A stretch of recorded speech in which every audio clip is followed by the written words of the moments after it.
culotte, without sans culotte. Because after the Bar incident, when he was wandering around down on the beach, with his 20th Scotch tumbler of the day in his hand, stumbling around with he was just there, as the Michelle Cassone, Patch's date, said. He was just there, without trousers, or as we say in Paris, sans culotte.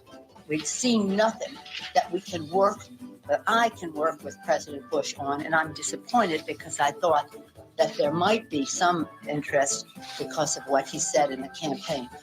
President Bush, this is your brain. This is your brain on Botox, okay? That's the lesson of that one. You're listening to the Howie Carr Show.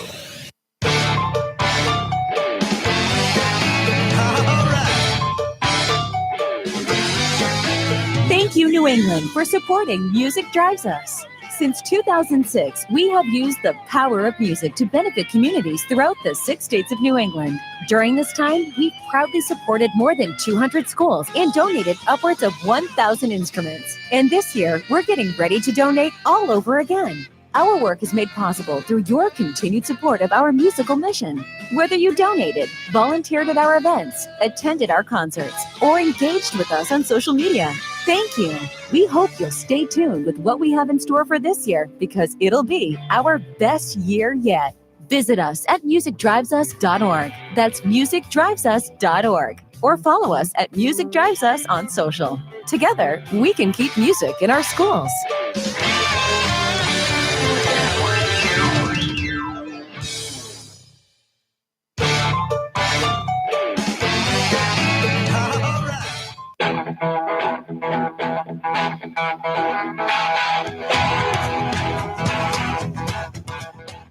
Better strap yourself in. It's time for the Howie Carr Show. Nancy Pelosi does it again, and her Democrats fall right in line. One, they're in love with terrorists. We see that. They mourn Soleimani more than they mourn our Gold Star families, who are the ones who suffered under Soleimani.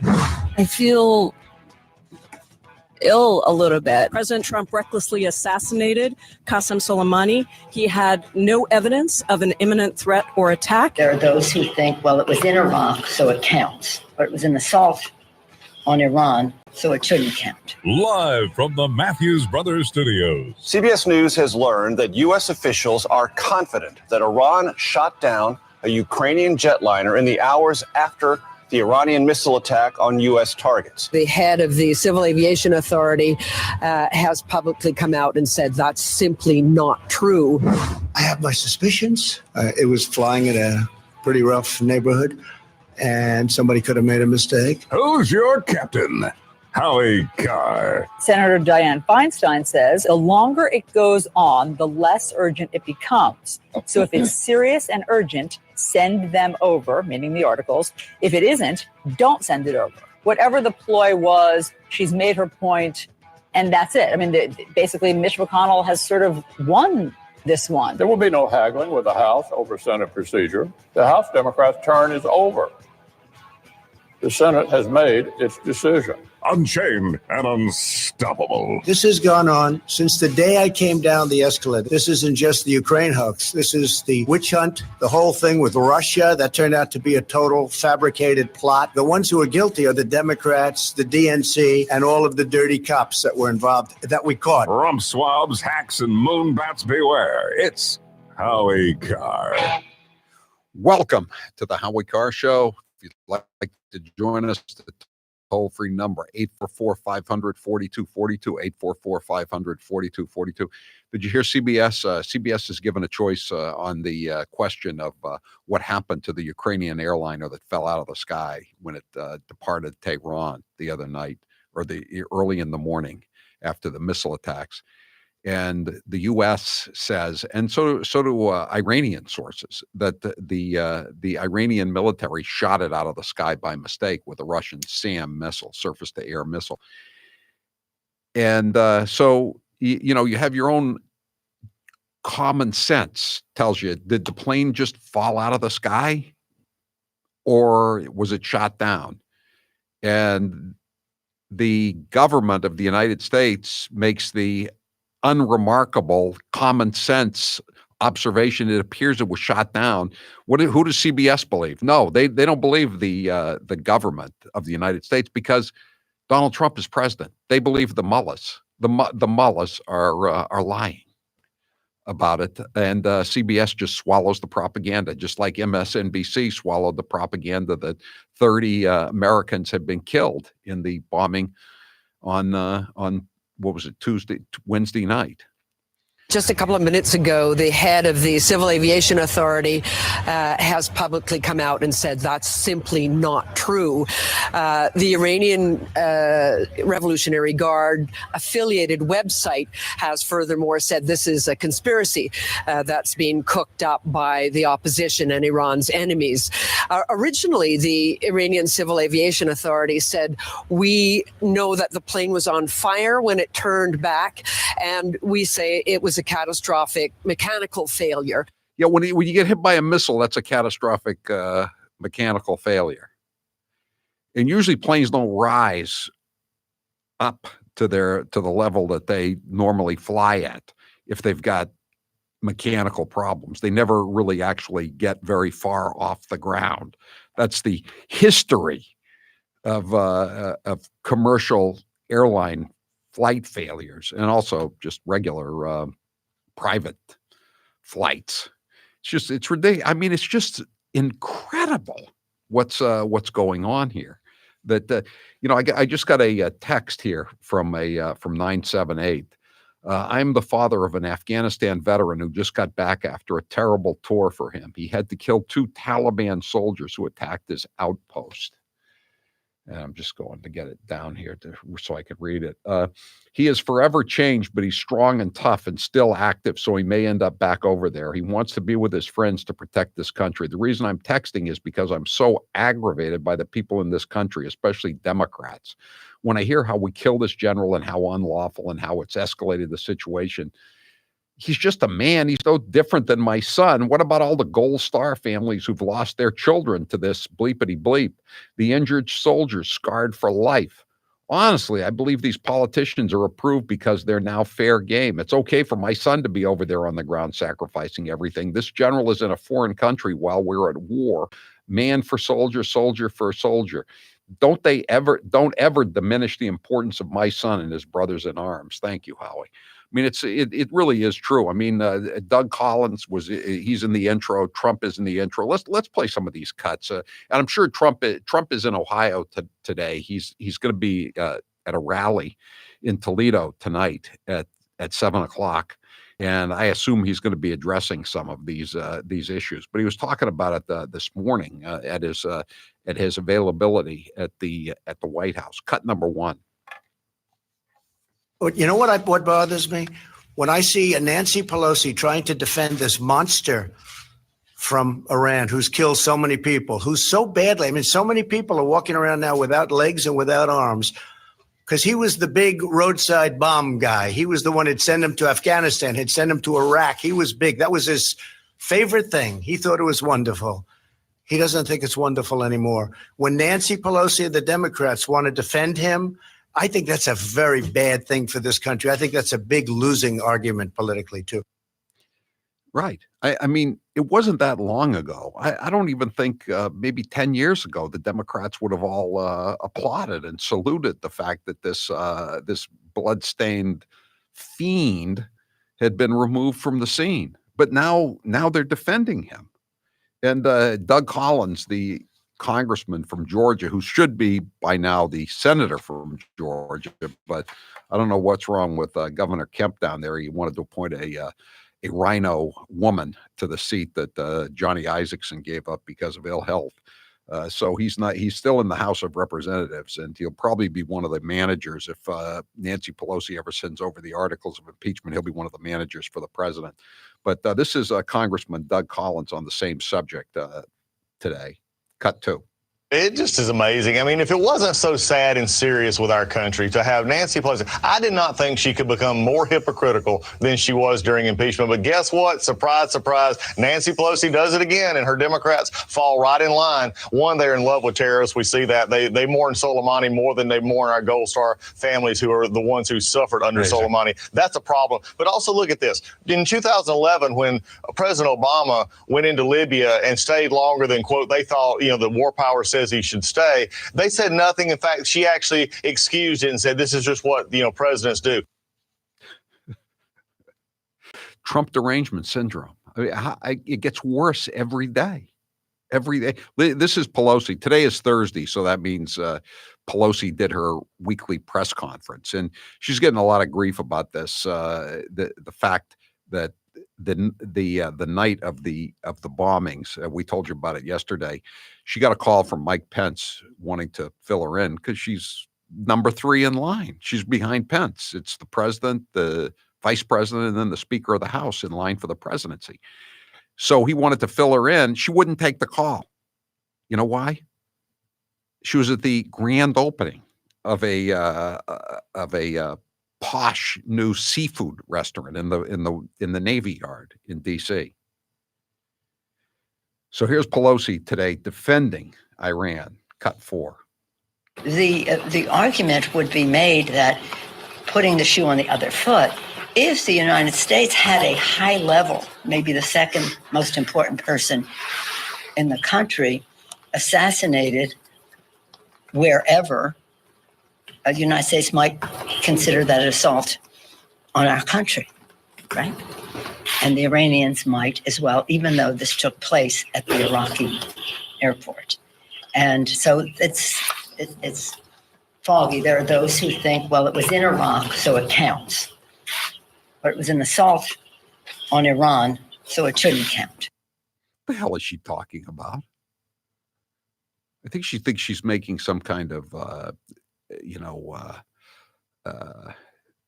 prescient observation about the international law. I don't think she knows what the hell she's talking about. But anyway, here's a woman named Pramila Jayapal. She's a congresswoman from the West Coast, I think Washington State. Pramila Jayapal, and she's just reciting apparently she's trying out for the squad here. Cut 3. This is the result of reckless actions by President Trump of military brinksmanship. President Trump recklessly assassinated Qasem Soleimani. He had no evidence of an imminent threat or attack. And we say that coming from a classified briefing where, again, there was no raw evidence presented that there was an imminent threat. Assassinated. I love the way they use that word. They just throw it around. There's no basis. This guy was an enemy combatant. He had killed hundreds and hundreds of Americans, thousands of other nationals, including probably more of his own people than anybody else, or at least a close second to Syrians and Iraqis. But this guy was a stain on the entire world. And there is no war here. I mean, they can't, they were all excited about this. They thought it was going to be a war. This was they were going to get Trump in a land war in Asia, or part, the Near East, or the Mid East. And that was gonna ruin him. The economy wouldn't matter. The fact that ISIS was destroyed wouldn't matter. The record high stock market, the record high employment numbers, record low unemployment, none of that would matter. They were so excited. They'd struck out so many times. The Roadrunner had escaped Wile E. Coyote so many times, and they thought they had him. But once again, he escaped. Let's have Kevin McCarthy, the congressman from California, the House Minority Leader. Cut 6. They say he's a bad guy, but I want to start hearing Democrats say he's a bad guy because he killed Americans, because he went after our embassy, because he killed another American, because he went after the tankers. Amen. Amen. Okay, one last thing here before we go to the break here. I want to play Comrade Chris Matthews. This could be the cut of the day. Comrade Chris Matthews, again, this guy is he's almost as lost as Joe Biden is. Cut 8. When some people die, you don't know what the impact's going to be. When Princess Diana died, for example, there was a huge emotional outpouring. These kinds of Elvis Presley in our culture. It turns out that this general we killed was a beloved hero of the Iranian people, to the point where look at the people we got pictures of now. These enormous crowds coming out. There's no American emotion in this case, but there's a hell of a lot of emotion on the other side. Should our leaders know what they're doing when they kill somebody? I don't think that's the appropriate song, Taylor. I think the appropriate song is Don't Be Cruel. Don't be cruel with a drone, Hellfire, Hellcat Predator, whatever you call it. Or With This Ring. But that isn't Elvis. That's the Platters. All right, we're going to take some calls when we come back. 844-500-4242. You know what? Another one of Soleimani's favorite Elvis songs, "Burnin' Love." The key word being burnin'. Ha ha ha ha. I'm Howie Carr. He's suave. He's debonair. He's Howie Carr. This half hour of the Howie Carr Show is brought to you in part by Roman. Talking about erectile dysfunction isn't easy. Go to getroman.com/Howie to get a free online visit and free 2-day shipping. John, what happened at Perfect Smiles when you went? The initial consultation was easy. In the past, they just hand me a clipboard to fill out the forms, but that's not how it worked at Perfect Smiles. What was nice was it was a true consultation. They asked me my medical history or what I wanted to get out of the treatment plan. For me, I lived with TMJ. I'd literally have to crack my jaw throughout the day to relieve the pressure. I'd get headaches throughout the day. I'd be in pain. When I was at Perfect Smiles, they asked me what I wanted to get out of the treatment. As a joke, I just said, geez, I'd love you to be able to fix my TMJ. And I was surprised because Dr. Houghton specializes in working with patients like me that have TMJ. What were the results of visiting Dr. Houghton at Perfect Smiles? Not only did I walk out of that office with a perfect smile, but he fixed my TMJ. It was a life-changing event. People tell me now that my smile is amazing. People would say, geez, John, your teeth look so great. I never realized my teeth looked so bad before. Now I take a look at the before and after pictures and I'm amazed. Go to Perfect Smiles in Nashua, New Hampshire, or visit their website, perfectsmiles.com. You might hear a lot about Bernie, Biden, and Elizabeth Warren, but what about the lightweights who are running for president? Here's a best of the B team. I've listened to some of my colleagues, Mr. Glover, tell you how much they like your movies. And I have to say, we didn't come here to talk about your movies.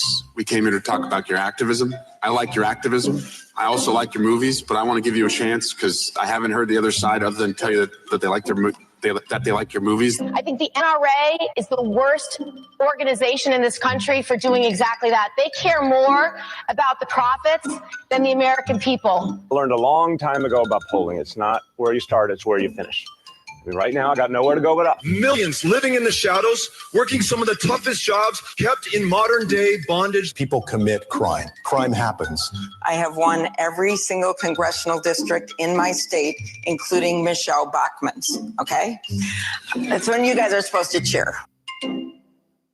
Here's how it works with my retirement accounts, and I'll bet yours too. If your 401k, your SEP, your IRA, whatever is going up, you probably don't think very much about it, right? But if it's going down, well, there's nothing much else you can think of. So for the last couple of years, none of us have been worrying much about those quarterly statements. But lately, it's gotten a little worrisome. It's not that bad, not yet anyway, but what goes up must come down. Now is the time to start thinking about adjusting your investments. Gold and silver have always been a hedge against stock market volatility. Uncertainty about the future has traditionally meant rising prices for precious metals. Orion Metal Exchange is the only precious metals company I trust. Give Orion a call to get a free, no-obligation investment guide about protecting your future with an enduring investment in gold and silver. You've got nothing to lose and everything to gain, including peace of mind, by calling Orion Metal Exchange now. Call them today at 800-912-2300. And with Orion, you'll get more metal for your money. Call 800-912-2300. That's 800-912-2300.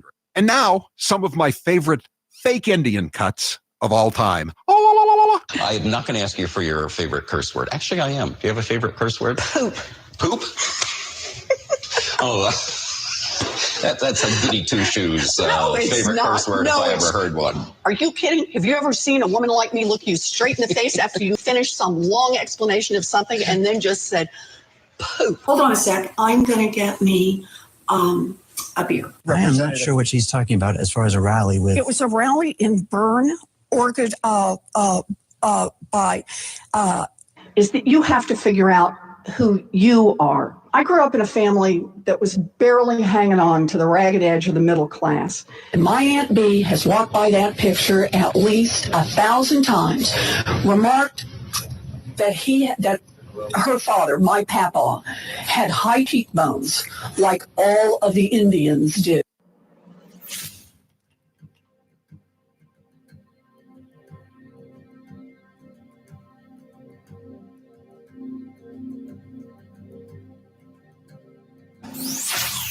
Hi, this is Val from Longmeadow, Mass. Hi, this is Tony and Pietra from Haverhill, Massachusetts. This is Myrnie in Fairfax County, Virginia, and this is the Howie Carr Show. You're the devil in disguise, or as you are, devil in disguise. Elvis was in the Army, got drafted. It's been a couple of years. I don't think he re-enlisted or anything like that. He just did his time in Germany. Then he came out. And, did he make sergeant? I think he may have made sergeant. I don't know. I can't recall. Was it? I don't believe Princess Di was in the Army though, was she? No. Her son was in the Army before he decided to marry an American, and now he's going to try to get a job. He said. I don't really take him at his word when he says he's going to look for work. Him and Megan. Simply Safe Home Security is like getting commercial grade enterprise level security, but for your own home. It's only 50 cents a day, no contracts. Get free shipping on your order, plus a 60-day money-back guarantee at simplysafehowie.com. That's simplysafehowie.com.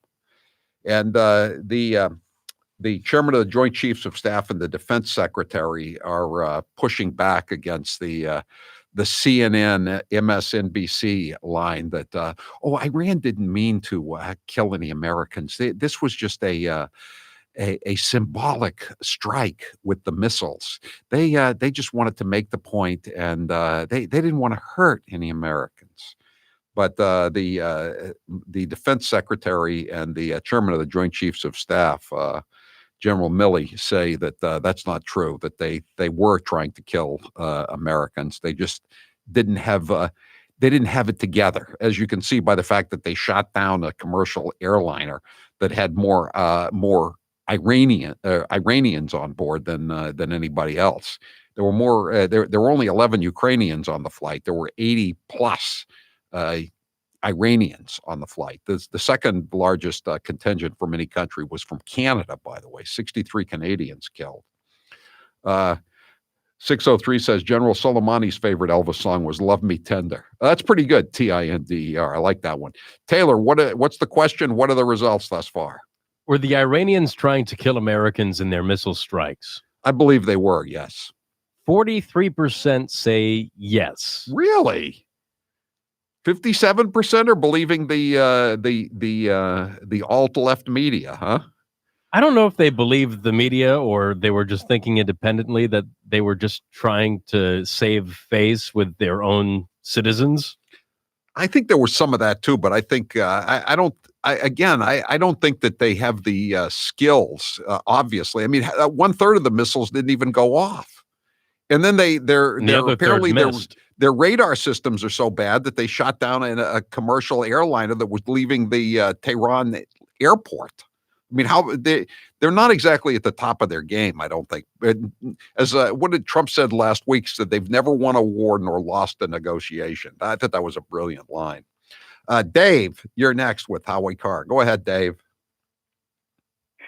Howie, all that Trump has to do in order to win this next election, and for that matter, any of the Republican candidates for the House or Senate, is to saturate the airwaves with the Democrats depicting themselves defending the terrorists. Maybe have pictures of the candidates dissolve into the terrorists themselves. I don't know if they want to go quite that far, Dave, but I think people are getting the picture. How about the cut? Let's play that cut. We played it yesterday. Well, we don't have time. We'll play when we come back. Ilhan Omar. She's getting PTSD, post-traumatic stress disorder, from watching Donald Trump, apparently, and seeing the footage from Baghdad International Airport. I'm Howie Carr. We here at Matthews Brothers would like to send a wicked huge thank you to our dealers, their customers, and their customers' customers for supporting us as we set yet another sales record in our relentless march towards global domination. Over the past 10 years, while the U.S. window market has grown 3 to 4% annually, Matthews Brothers has consistently surpassed the industry rate, including an amazing 7-fold increase in 2019. There are a lot of reasons for this growth, but to us it comes down to just one word: trust. Trust and confidence. 2 words: trust, confidence, and loyalty. Okay? 3 words: trust, that comes from 166 years of providing consistently superior customer service. Confidence that our builder customers have in recommending and using our products in their projects. And the loyalty from our dealers who service builders and contractors from the Atlantic Ocean to the New York border, or as we call it, the Western Frontier. You can learn more about our authentic, wicked awesome Maine-made products, but only at Better Lumber Yards and Window Professionals, or on the web at MatthewsBrothers.com. Matthews Brothers with 1 T, America's oldest window manufacturer. Joe Biden might be running for president in 2020, so we should play some of his greatest hits. Barack and I finally reduced the disparity in sentencing, which we've been fighting to eliminate, in crack cocaine versus powder cocaine. Correct. It was a big mistake when it was made. We were told by the experts that crack, you never go back. You cannot go to a 7-Eleven or a Dunkin' Donuts unless you have a slight Indian accent. If you want to protect yourself, get a double-barrel shotgun. If there's ever a problem, just walk out on the balcony, put that double-barrel shotgun, and fire 2 blasts. They're going to put you all back in chains.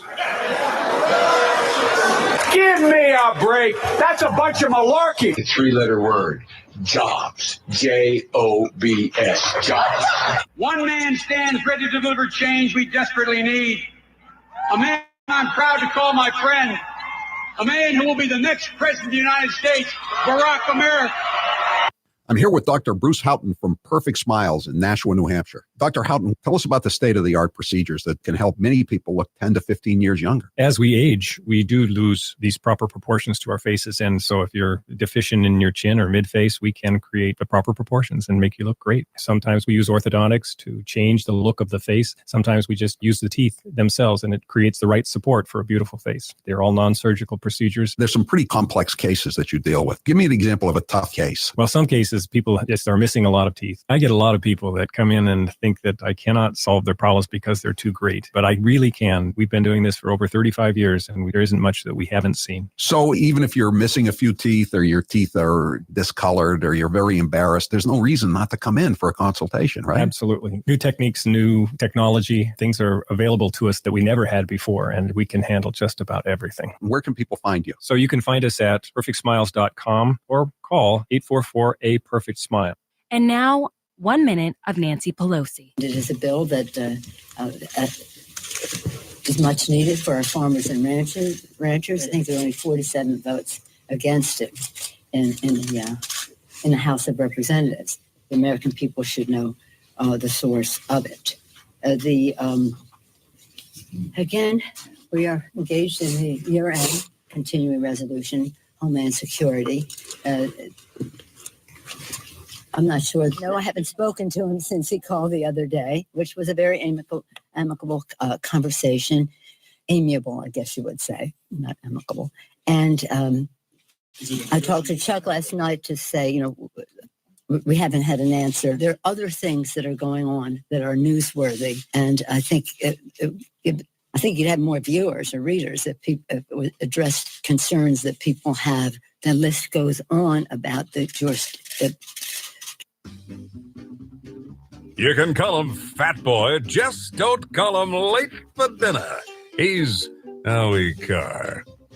We will bring over your entire family from the third world Muslim hellhole that they live in so that they can have an all expenses paid, taxpayer funded with open bar weekend at a nice hotel in Boston, get a nice sightseeing tour, maybe take them to Fenway Park for a game.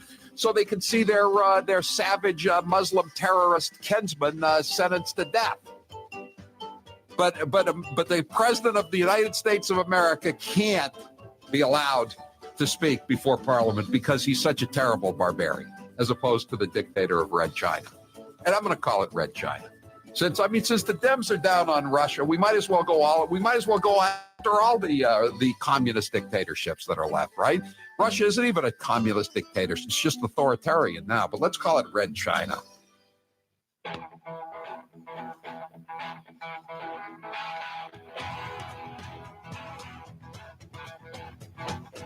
Live from the Matthews Brothers Studios.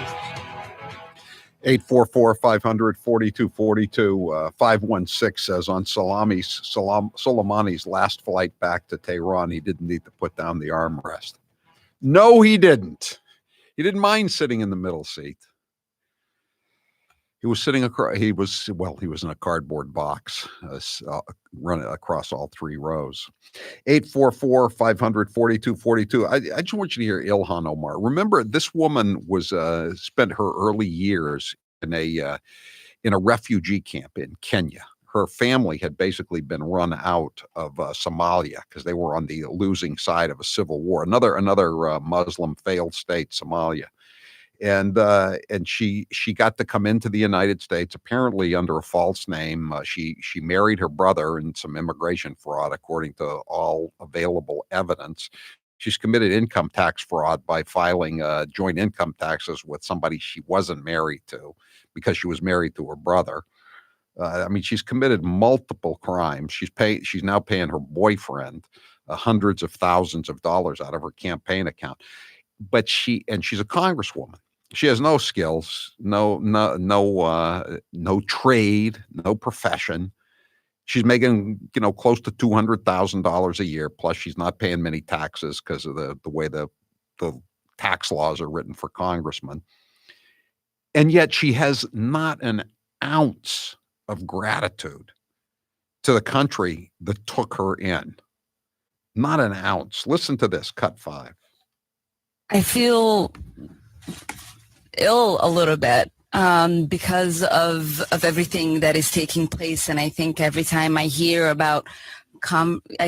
of conversations around war, I find myself being stricken with PTSD, and I find peace knowing that I serve with great advocates for peace and people who have shown courage against war.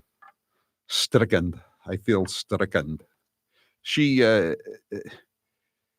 demeans the reality of PTSD. I mean, she had a tough early life, but she gets PTSD from what? Watching TV? Is that what you say? 844-500-4242. Paul, you're next with Howie Carr. Go ahead, Paul. Hi, Howie. How you doing? Good. So I want to say happy birthday because we share the birthday. I turn 50 next Friday. Thank you. I hope you'll be in Waltham at the local. Again, free. You can see the show, free birthday cake, free books. All you got to do is pay for your food or drink if you want to come down, 3 to 6, and enter the raffle to have dinner with me and Grace. Sounds good. So the point I wanted to make out, and I told you your screen caller, was that there's a big coincidence or similarity between Soleimani and bin Laden, right? Neither one of them at the time of their assassination was imminent planning, but not imminent, right? And we sent SEAL Team 6 after bin Laden. Nobody cried. They hailed it because it was Obama who did it. Right. Same thing with this guy. Not imminent planning, but, well, we can't take him out because we know he's going to do something in the future. We should wait until he does it. Yeah. And then on the people who are experts on the Mideast and experts on terrorism have said this is really a bigger hit than either Baghdadi or bin Laden, because those guys were just the leaders of terrorist groups. I mean, they were bloodthirsty groups, but they didn't have billions of dollars behind them like Soleimani did. Yeah, maybe, but I still think there's a huge similarity. Regardless of what his status is as a country. What he's done, what he's doing, all of it's the same. The only difference is who was president. And then another thing that's just irritating the hell out of me that I'm listening to it, I actually read a little bit of the article about the Iranian defense and about how they shot at night so people were asleep and many people wouldn't get hurt. Man, you know, I served in the Gulf War, and I remember when those Scuds hit the Haran in the middle of the night and killed how many Air Force soldiers sleeping? I'm so tired of their BS. It's so obvious, and I just wish somebody would call them out. I don't. Not Well, just media, the but Pentagon, the Pentagon did. Trump The defense secretary and the chairman of the Joint Chiefs of Staff called them out on it and said they were obviously trying to kill Americans and Iraqis. You know, but they don't want to report that. They were more or less openly rooting for the Iranians. They still are. They're mourning. Someone said today that the mainstream media and the Democrats on Capitol Hill are mourning the death of Soleimani more than the Russians or the Chinese. I mean, the Russians work with this guy. This guy was all the time over in Moscow, begging for support from Putin, especially during the Syrian civil war when it was hot and heavy. And the Russians haven't issued any statements about, this is terrible. There was no imminent reason to do this. It's amazing that the Democrat, whatever happened to Scoop Jackson? Remember him? He was a sane Democrat senator from Washington State. Sam Nunn from Georgia. Joe Lieberman, he's still around. He wrote an op-ed piece for the Wall Street Journal earlier this week saying he didn't think all Democrats were crazy. I respectfully disagree, Senator Lieberman. Arthur, you're next with Howie Carr. Thanks for the call, Paul. Go ahead, Arthur. Thanks, Howie. First of all, the definition of treason, a big part of it is giving aid and comfort to the enemy. Everything from the other side has been given aid and comfort to the enemy. They even gave the new guy in charge an interview on CNN and made him sound like he was talking to the greatest statesman in the world. Really, you mean the new head of the Cuds? Talking about what he was going to do to Americans. Yeah. Did you notice though, Arthur? He's in his 60s.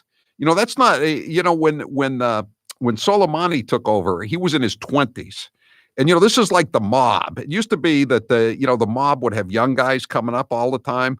Al Capone took over Chicago when he was in his 20s. Now now all these guys, they're geriatric.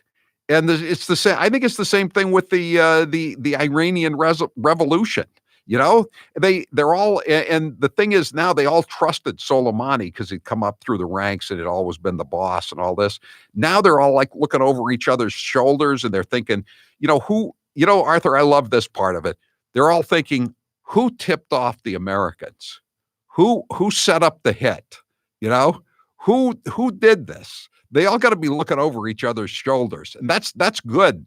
That's good for everybody in the world that these people are going to be at each other's throats. Don't you think?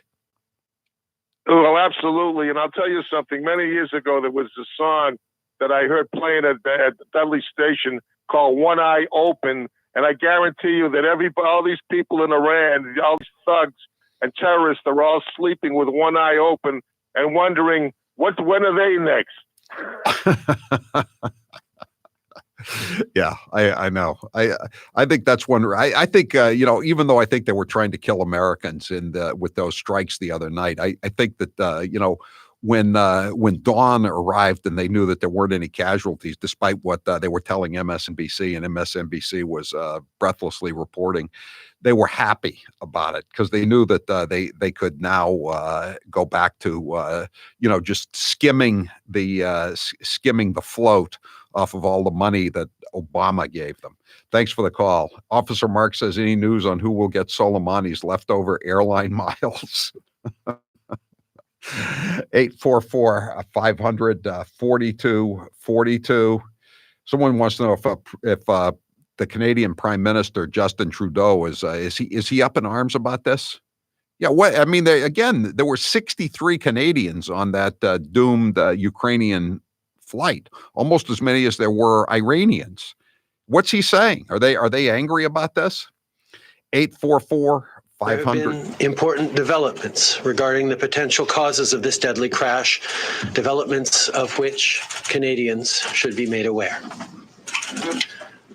The news will undoubtedly come as a further shock to the families who are already grieving in the face of this unspeakable tragedy. We have intelligence from multiple sources, including our allies and our own intelligence. The evidence indicates that the plane was shot down by an Iranian surface-to-air missile. This may well have been unintentional. This new information reinforces the need for a thorough investigation into this matter. Canada is working with its allies to ensure that a thorough and credible investigation is conducted to determine the causes of this fatal crash. As I said yesterday, Canadians have questions and they deserve answers. How long till he blames President Trump? You know, I mean, I wouldn't be surprised by the weekend that he's blaming President Trump. 844-500-4242. Brad, you're next with Howie Carr. Go ahead, Brad. Yeah. Hey, Howie. First, I think what President Trump did was great, and the Democrats are a bunch of traitors, of course. But even with the hello, yeah, I'm here. Yeah, well, even with the Democrats talking about the War Powers Act, what about what happened with the Barbary pirates back then? There was no declaration of war, and we had a constitution. Right. I mean, all right. So it is. All right. So there was no millions no, for defense, but not one red cent for tribute. That was the slogan of the time. Not one red cent. Let alone $150 billion for tribute. Go ahead. Yeah. There was precedent, and I really hate to be a nitpicker about this, but what about what is called the Civil War? I mean, I think legally the South had the right to secede.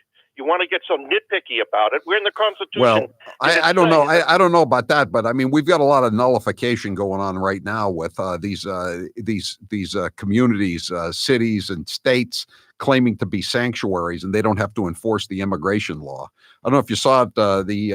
The Justice Department was in the First Circuit court in Boston yesterday, arguing that that Providence and Central Falls, Rhode Island, should not get any more grants because they're refusing to cooperate with ICE. I mean, who told Central Falls and Providence, Rhode Island, among many other places, that they don't have to obey federal law? I mean, it's ridiculous. It's absurd. And a federal judge backed up these cities in Rhode Island. That's why they had to appeal it to the First Circuit. Thanks for the call, Brad. 844-500-4242. I'm Howie Carr. Howie Carr. You can trust him. He's not like the others. This half hour of the Howie Carr Show is brought to you in part by Roman. Talking about erectile dysfunction isn't easy. Go to getroman.com/Howie to get a free online visit and free 2-day shipping. Amendment number 2 in the Bill of Rights reads like this: a well-regulated militia being necessary to the security of a free state, the right of the people to keep and bear arms shall not be infringed. You have the right to bear arms, so go ahead and bear them. But you also have the responsibility of keeping your guns in a safe place. Keep your guns and other valuables in the safe made with the best materials and craftsmanship in the USA. A Liberty Safe. Visit LibertySafeNewHampshire.com to find the right safe for you. Hey, cheap bastards, listen up. Howie Carr is inviting you to his birthday party, and he's not charging you to attend. It's free, and everyone will get one of Howie's great books while supplies last. The Cat will broadcast live from the local in Waltham from 3 to 6 on Friday, January 17th. And check this out. One lucky winner will win dinner that very night with Howie and Grace. Yep, dinner with Howie on his birthday. And of course it won't be easy, but he's going to pick up the check. See you Friday, January 17th, 3 to 6 at the local in Waltham. Whether it's global warming, global cooling, or climate change, one thing's for certain, the progressive moonbats can't stop talking about it. We're talking about cities all over the world, major cities going underwater. You know, I've spent a lot of time now with these young students, and they're scared. And a lot of young people are even suffering from, they're calling it extinction illness. So that we can have people here who truly are committed to climate change, believe in climate change as though it's a religion, it's not a science. A woman whose dreams of motherhood now taste bittersweet because of what I know about our children's future. You have stolen my dreams and my childhood with your empty words. That curing cancer is going to be much more difficult when there's so much climate change and pollutants in the environment, because a lot of cancer is environmentally caused. Recognizing and acknowledging the link between animal agriculture and climate change is a very bold move, making tonight plant-based. Here's how it works with my retirement accounts, and I'll bet yours too. If your 401k, your SEP, your IRA, whatever is going up, you probably don't think very much about it, right? But if it's going down, well, there's nothing much else you can think of. So for the last couple of years, none of us have been worrying much about those quarterly statements. But lately, it's gotten a little worrisome. It's not that bad, not yet anyway, but what goes up must come down. Now is the time to start thinking about adjusting your investments. Gold and silver have always been a hedge against stock market volatility. Uncertainty about the future has traditionally meant rising prices for precious metals. Orion Metal Exchange is the only precious metals company I trust. Give Orion a call to get a free, no-obligation investment guide about protecting your future with an enduring investment in gold and silver. You've got nothing to lose and everything to gain, including peace of mind, by calling Orion Metal Exchange now. Call them today at 800-912-2300. And with Orion, you'll get more metal for your money. Call 800-912-2300. That's 800-912-2300. Brace yourself, guys. Here's 1 minute of Nancy Pelosi. I myself have always been for lowering the voting age to 16. I think it's really important to capture kids when they're in high school, which was a very amicable conversation. Amiable, I guess you would say, not amicable. That they wanted their voices to be heard. I don't think our colleague is anti-Semitic. I think she has a different experience in the use of words. That's not the total package, but there are some of the major points of discussion, I would hope, from sea to shining sea, because they are not getting paid 163. Was it 163 Republicans voted no?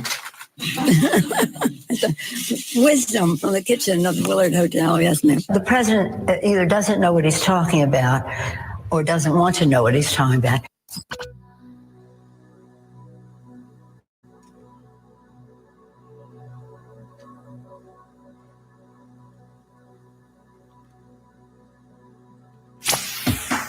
This is Mark in Williston, Vermont. This is Marie in Somerville, Massachusetts. This is Mike from South Attleboro, Mass.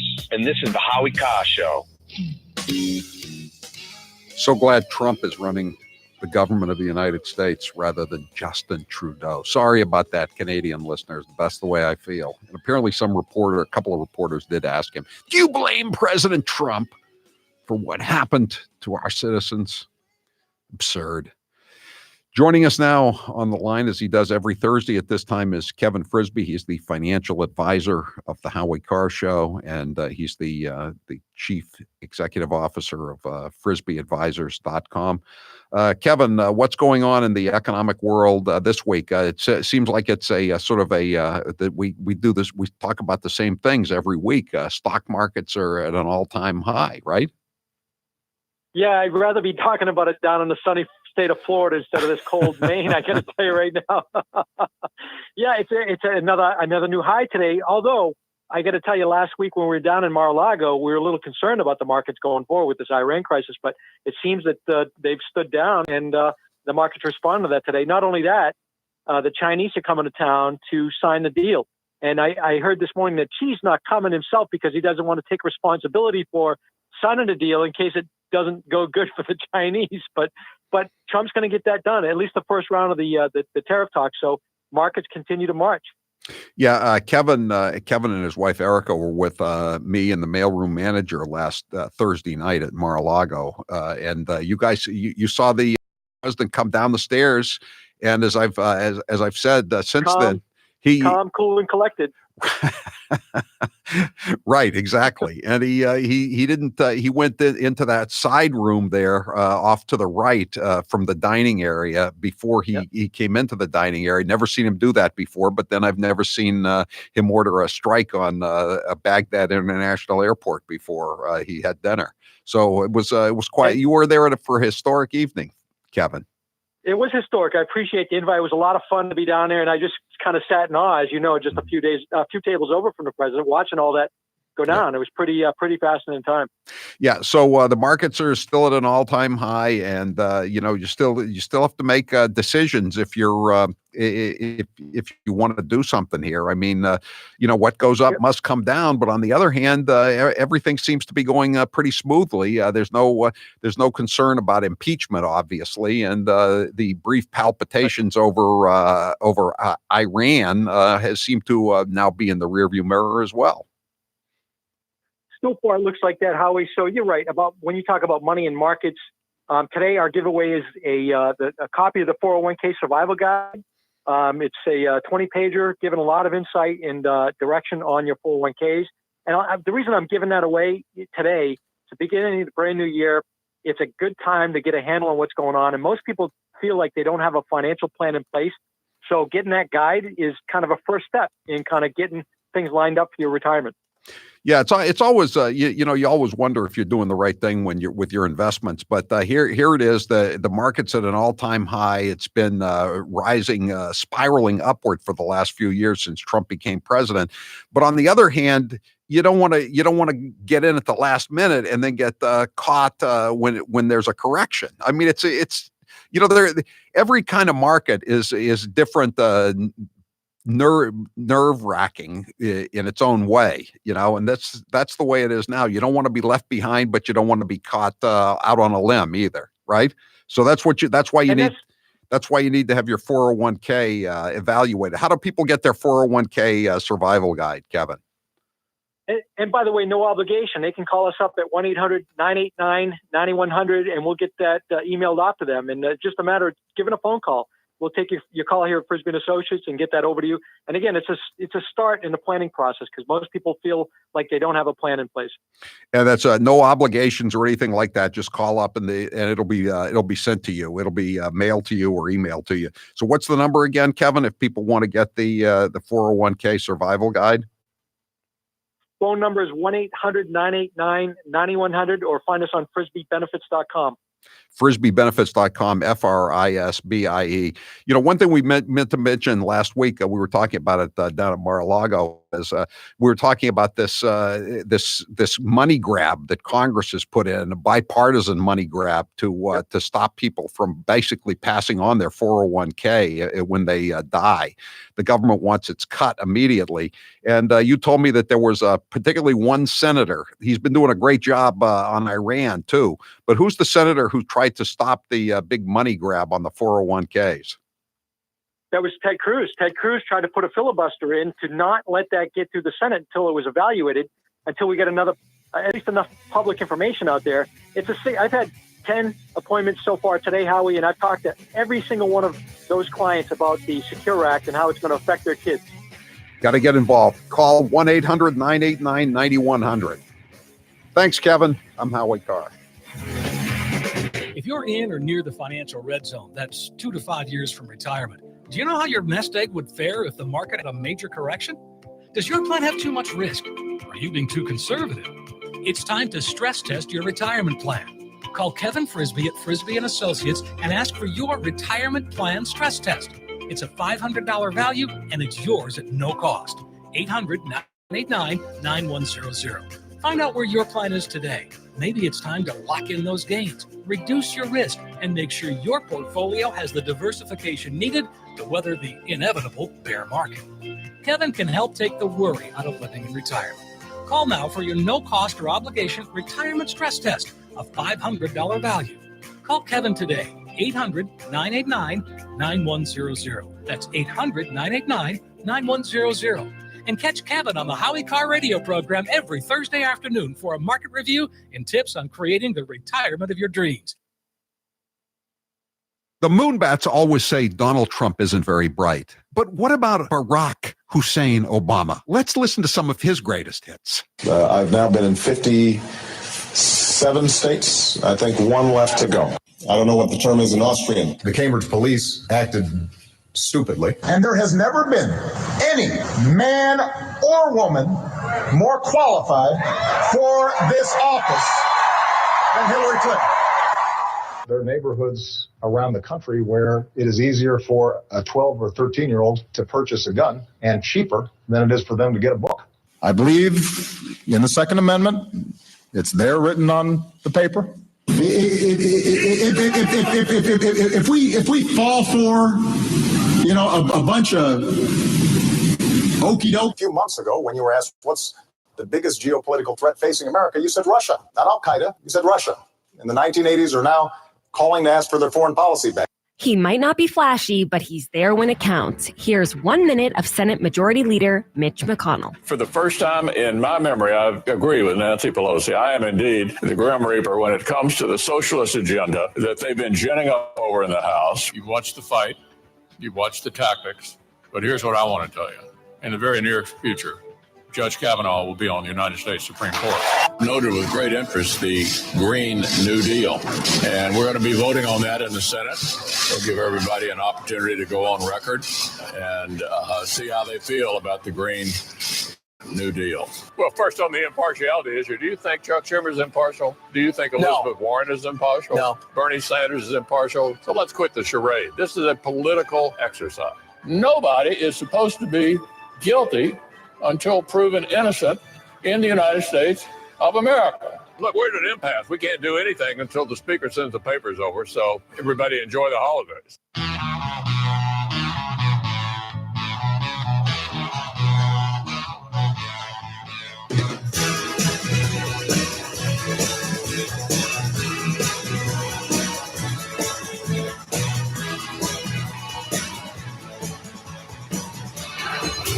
You're listening to the Howie Carr Show.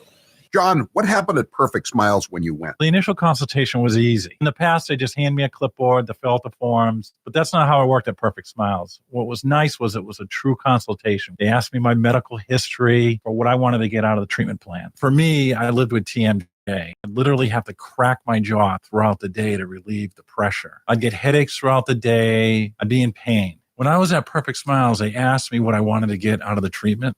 As a joke, I just said, geez, I'd love you to be able to fix my TMJ. And I was surprised because Dr. Houghton specializes in working with patients like me that have TMJ. What were the results of visiting Dr. Houghton at Perfect Smiles? Not only did I walk out of that office with a perfect smile, but he fixed my TMJ. It was a life-changing event. People tell me now that my smile is amazing. People would say, geez, John, your teeth look so great. I never realized my teeth looked so bad before. Now I take a look at the before and after pictures, and I'm amazed. Go to Perfect Smiles in Nashua, New Hampshire, or visit their website, perfectsmiles.com. There are plenty of differences between Trump and the Democrats running for 2020, but the main one is Trump's pretty funny. Take a listen. What advice would you give to the 25-year-old Donald Trump knowing what you know today? Don't run for president. I'm not a drinker. I can honestly say I never had a beer in my life, okay? It's one of my only good traits. I don't drink. Whenever they're looking for something good, I say, I never had a glass of alcohol. I've never had alcohol. Can you imagine if I had? What a mess I'd be. I'd be the world's worst. Other countries, big countries, India and others, we had to pay because they considered them a growing country. They were a growing country. I said, what are we? Are we allowed to grow too? Okay. No, are we allowed to grow? I try like hell to hide that bald spot, folks. I work harder. Doesn't look bad. Hey, we're hanging in. I should have saved the Pocahontas thing for another year because I've destroyed her political career and now I won't get a chance to run against her and I would have loved it. I don't want to knock out all of the good stuff and end up with somebody that's actually got talent. That would be terrible. And now, a minute of wisdom from Alexandria Ocasio-Cortez. Millennials and people and, Gen Z and all these folks that come after us are looking up and we're like, the world is going to end in 12 years if we don't address climate change. And your biggest issue is your biggest issue is how are we going to pay for it? And this is the war. This is our World War II. I think that there's a lot of people more concerned about being precisely, factually, and semantically correct than about being morally right. But being factually correct is important. It's absolutely important. And if we work our butts off to make sure that we take back all three chambers of Congress, all three chambers of government, the presidency, the Senate, and the House in 2020, we can't start working in 2020. You're listening to the Howie Carr Show. And now, an interview with the Emperor of Hate, Howie Carr. How did you come up with the name BB? My first producer and I both had steady girlfriends, or we were married or whatever. And BB was always saying that we were whipped. You know what I mean? Finally, I said, you don't even have a girlfriend. I've never seen you with a female. As a matter of fact, I don't think you have ever had sex. You are just a virgin boy. What is your biggest fear? That Donald Trump will not be reelected in 2020 and that some horrible Democrat will come in and finish off the destruction of this once great country. Out of all of your daughters, who is the least like you and why? Probably Charlotte, even though we went to the same high school, Deerfield Academy. She has a different sense of her responsibilities than I do. Let me put it that way. She has a different regard for money. She's not a cheap bastard, in other words. I'm here with Dr. Bruce Houghton from Perfect Smiles in Nashua, New Hampshire. You get a lot of patients, I'm sure, who are apprehensive about veneers. What are some of the questions and fears you get when you're dealing with new patients? Some people think they could look too fake, but true cosmetic dentistry is incredibly detail-oriented. So we put a lot of time and effort into individualizing how the smile looks, and we really make them look natural, but very, very pleasant. You know, people are concerned. They wonder, I got my teeth. Do I really want to put caps on? Exactly. Yeah, they think they'll have that Hollywood look or fake look, but the technology that we have available and the artistry that we can create now really makes things so natural that most people, in fact, most dentists are just surprised that we can create what we can create nowadays. Everyone is different. Everyone has different facial dimensions, different bone structure, and we do everything we can to individualize treatment because there is no one perfect smile. It is your perfect smile. Dr. Houghton, where can people find you? So you can find us at perfectsmiles.com or call 844-A-PERFECT-SMILE, 844-A-PERFECT-SMILE. And now, a minute of wisdom from Alexandria Ocasio-Cortez. Millennials and people and, Gen Z and all these folks that come after us are looking up and we're like, the world is going to end in 12 years if we don't address climate change. And your biggest issue is your biggest issue is how are we going to pay for it? And this is the war. This is our World War II. I think that there's a lot of people more concerned about being precisely, factually, and semantically correct than about being.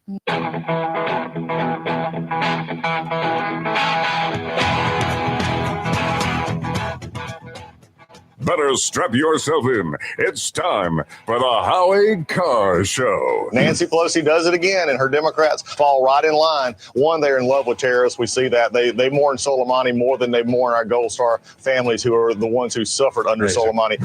I feel ill a little bit. President Trump recklessly assassinated Qasem Soleimani. He had no evidence of an imminent threat or attack. There are those who think, well, it was in Iraq, so it counts. Or it was an assault on Iran, so it shouldn't count. Live from the Matthews Brothers Studios. CBS News has learned that U.S. officials are confident that Iran shot down a Ukrainian jetliner in the hours after the Iranian missile attack on U.S. targets. The head of the Civil Aviation Authority has publicly come out and said that's simply not true.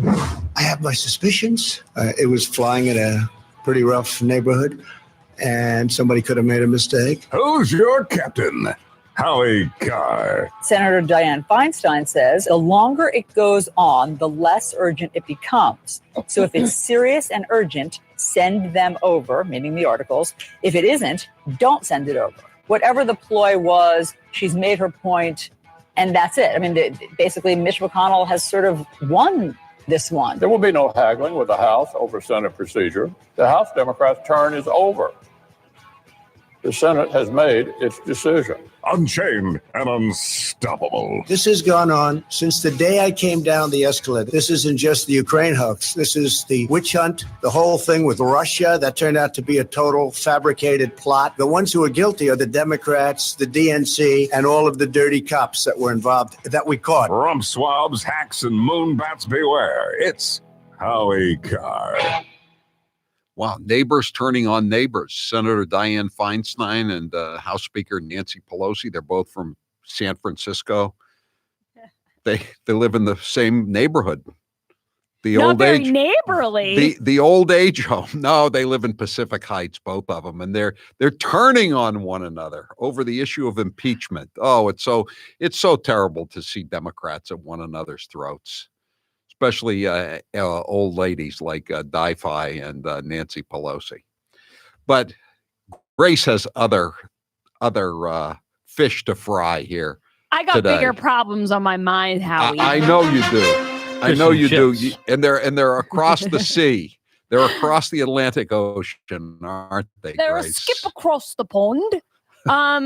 Yeah, I would love, because I know it's a real double-edged sword for me, because I know that people out there in their cars get really mad when I talk about the Royals and they leave messages, I'm turning my radio off, I hate this. But it's what I know best.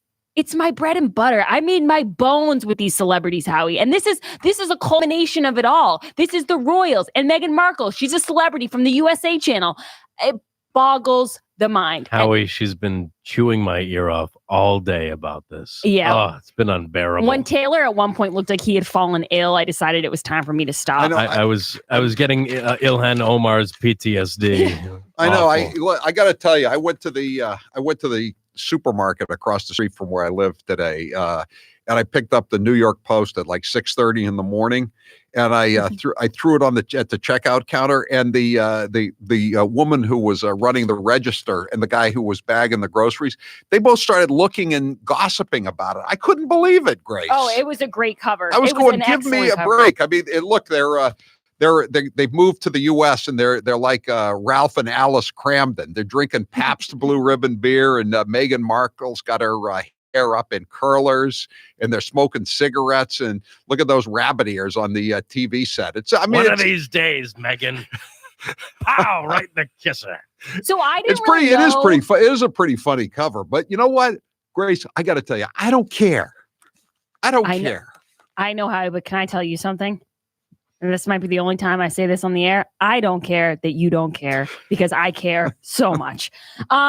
Here's the thing. I didn't know how I felt about this. I've been reading think pieces all day. Pieces about the Royals? I mean, that's kind of an oxymoron, isn't it? Also just some tabloid trash. I love the British tabloids. But a lot of people are saying the Queen is furious, that she's even more mad about this than she was about Prince Andrew's interview, which kind of shows you the Queen's priorities are a little bit mixed up. But I read this article today. She knew that Prince Andrew was a perv, even though she liked him because he was her son, her favorite son. But I mean, she was expecting a little more of the new generation, right? Yeah, she was blindsided by this. Yeah. But here's the thing. I was kind of... Why don't you explain to people who haven't been following it as much as you have, Grace? First of all, for all those who haven't been following, shame on you.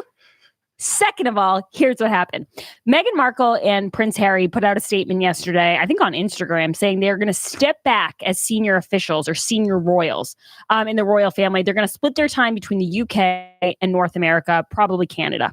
And this raises the question, which I was kind of like, I didn't really care in the sense of I didn't feel strongly that they were wrong or right. Is Justin Trudeau going to welcome him to Canada by inviting him to his next blackface party? Well, Prince Harry got in trouble for the Nazi thing way back when, so he's no stranger to a little controversy. But then I read this article by Maureen Callahan of the New York Post, and I realized, you know what? I am on one person's side here. I'm on the Queen's side. I would be livid too, and here's why. This is what she says. How's this for quitting your job? Abandon every aspect you hate while continuing to reap all the benefits you love. This, in effect, is what Prince Harry and Meghan Markle have done. It sounds like something that a person who spent his life on welfare would do, which is the royals, all of them. In a statement loaded with confusing doublespeak, the couple wrote in part, "We intend to step back as senior members of the royal family and work to become financially independent while continuing to fully support Her Majesty the Queen." Did you see though how they're planning to become financially independent? They're going to have a line. They're going to sell the branding rights because he's the Duke of Sussex. So they're going to have Sussex Royal. You know, so like they're by going to pimp out the royal family. Well, you know, I didn't know this, but that's how the Prince Charles makes his money. He's doing the same thing with the Windsor. He's the Duke of Windsor. So it's by order to the Duke of Windsor. And I'm thinking, and I've been seeing these things all my life, British imports, and I'm saying to myself, how does Prince Charles know more about shortbread than me or Dijon mustard? No and one of knows course more he about does. any sort of bread than you, Howie. Exactly. You survive on bread. But apparently he's making millions, and it's just like it's become like almost a generic brand in British supermarkets. Everything is stamped with it's the Windsor line. It's like every supermarket has its own generic line of products, and and so every British supermarket now is Windsor. So now his son, or the guy who's purportedly his son, we don't really know that for a fact, is going to try to muscle in on his dad's business and cut into the Windsor line with the Sussex line. Well, this is the part that frustrated me, because I could picture this. If you were from England and you were reading this story, this is how you'd feel. Maureen writes, will Harry and Meghan keep their royal titles? Work to become financially independent. How long is that going to take? Will they continue to get an allowance until that happens? Where will they live in the UK? And Frogmore Cottage, the estate gifted to them by the Queen, which they spent another $3 million in taxpayer funds renovating. And then she says, this is also smug and gross considering British taxpayers already spent $3 million on their wedding. And then I thought, wow, that is a slap in the face. Jay from Chelsea says they got to set up the Clinton Foundation in the UK. And a couple of people have been texting that. They got to go to Bill and Hillary and find out how they work their scam. I also guess that Meghan spent over $500,000 in 2018 on her wardrobe. I got to say, though, you know who looks like a star in all this? Who? Kate Middleton. Just a class act. And the Queen loves her because she's the only one there who's not completely bonkers. That's it, guys. That's all I'm going to do about the British royals. Thank you, Grace. Thank you. I had more. Wait, let me go over my list here, make sure in case I missed anything. Can I throw this in the trash now? Can I throw this paper in the trash? Hold on. I got one more thing. The Queen's father was thrust into a role he didn't want because his brother, her uncle, abdicated the throne to be with American divorcee, whatever. The woman I love. And the pugs I love. They belong to the woman I love. Now, forget the parallels there. All I'm going to say is he abdicated because he was going to be the king. Okay? Not saying that's better or worse. Prince Harry's abdicating basically without saying it. He's too much of a wimp to say it. He's abdicating the throne, and he has the best job out of everyone. He doesn't even have to do anything. Like he's got he's like Margaret. He gets to do all the parties and go to all the events, but he doesn't have to be the king. And he can't handle that heat. Step out of the $3 million kitchen, buddy.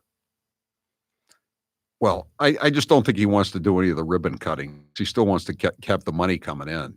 You know, not going to happen. He wants to jet set with Obama on the vineyard and all this nonsense. And there was another article about how they're going to be the perfect globe-trotting Obama-esque superstars. And it wasn't even being sarcastic. It was like being, praising them for doing it. Oh, God. I think.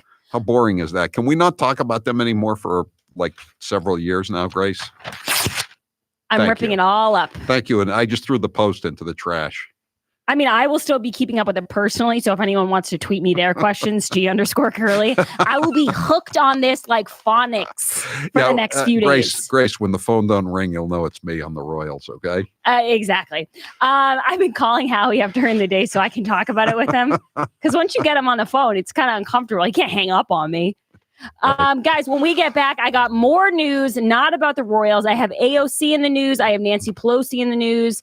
And I also have a really funny story, Howie, about those glaciers that were supposed to be melted by 2020. Well, spoiler, they're still here. Right. The Siberian weather has not arrived in the United Kingdom, but some freeloading royals are still hanging out there, though, as what else is new. All right, we'll be right back. Something I look forward to every month is my shipment from Butcher Box. I just ordered a new box and I put in the usual stuff, the usual orders, ground beef, ground pork, bacon, and of course, a various selection of steaks, filet mignon, porterhouse, sirloin strip, everything. It's all great. It's all great. But I prefer filet mignon, and I love the chicken that they have, free-range organic chicken. It's just fantastic. You don't know how good. I always thought it was a scam saying it was organic and free-range and all that stuff. Then I tried Butcher Box, and it really is better. And you can do anything you want. You can fry the chicken, broil the chicken, make chicken salad. It's all better when it's organic and free range, and it's from Butcher Box. Everything from Butcher Box is superb. Let me know what you think when you order it. When you get your first box from Butcher Box, take some pictures when you prepare the food, and put it on your social. Post your picture to your social media and tag me and Butcher Box and let us know how you prepared it. And if you need some recipes, go to YouTube and punch in Butcher Box, and Yankel, the chef, will give you some good advice on how to prepare this superb meat product. For those of you who are still on the fence, Butcher Box delivers 100% grass-fed, organic, and free-range meat with no antibiotics or hormones ever, right to your door. With free shipping, Butcher Box is the most convenient way to get meat the way it's meant to be, natural, fresh, and delicious. And to make things better, Butcher Box is offering new members $20 off your first box, plus 2 pounds of wild-caught Alaskan salmon when you sign up at butcherbox.com/Howie. That's butcherbox.com/Howie for $20 off your first box, plus 2 pounds of wild-caught Alaskan salmon free in your first box. Butcherbox.com/Howie. I'm Howie Carr. He didn't come here to be made sport of. Howie Carr. This hour of the Howie Carr Show is brought to you in part by Captain Parker's Chowder Company, the official clam chowder of the Howie Carr Show. Pick up some today at a supermarket near you. And thanks from the bottom of the bowl. The word that's helping Elizabeth Warren get through her so-so campaign? So. Will you raise taxes on the middle class to pay for it, yes or no? So the way I see this, so understand, taxing income is not going to get you where you need to be the way taxing wealth does. So no, and I'm not here to criticize other Democrats. So my proposal is that student loan debt would be canceled up to $50,000. So, Elizabeth, can you put this issue to bed and tell us whether or not you are, in fact, a member of a minority group? So, middle-class families. Why did you list yourself as an American Indian on this Texas bar application? So, I grew up out in Oklahoma. So look. Why did you check those boxes? So.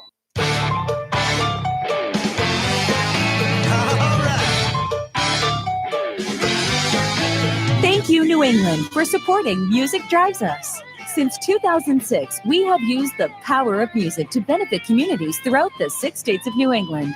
During this time, we've proudly supported more than 200 schools and donated upwards of 1,000 instruments. And this year, we're getting ready to donate all over again. Our work is made possible through your continued support of our musical mission. Whether you donated, volunteered at our events, attended our concerts, or engaged with us on social media, thank you. We hope you'll stay tuned with what we have in store for this year, because it'll be our best year yet. Visit us at musicdrivesus.org. That's musicdrivesus.org. Or follow us at Music Drives Us on social. Together, we can keep music in our schools.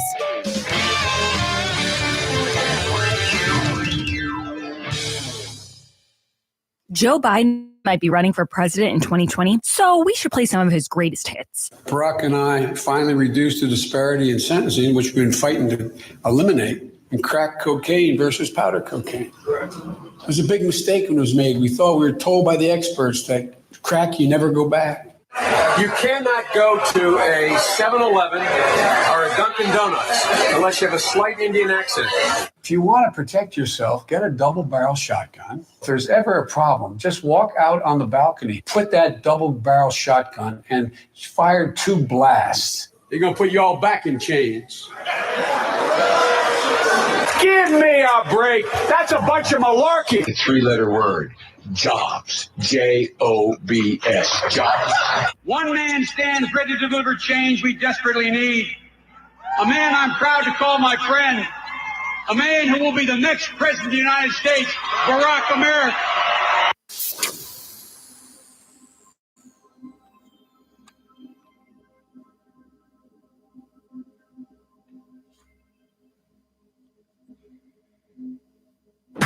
This is Jeff in Woodstock, Connecticut. This is Laura Benner in South Burlington, Vermont. This is Jimmy Mack in Falmouth, Massachusetts, and this is the Howie Carr Show.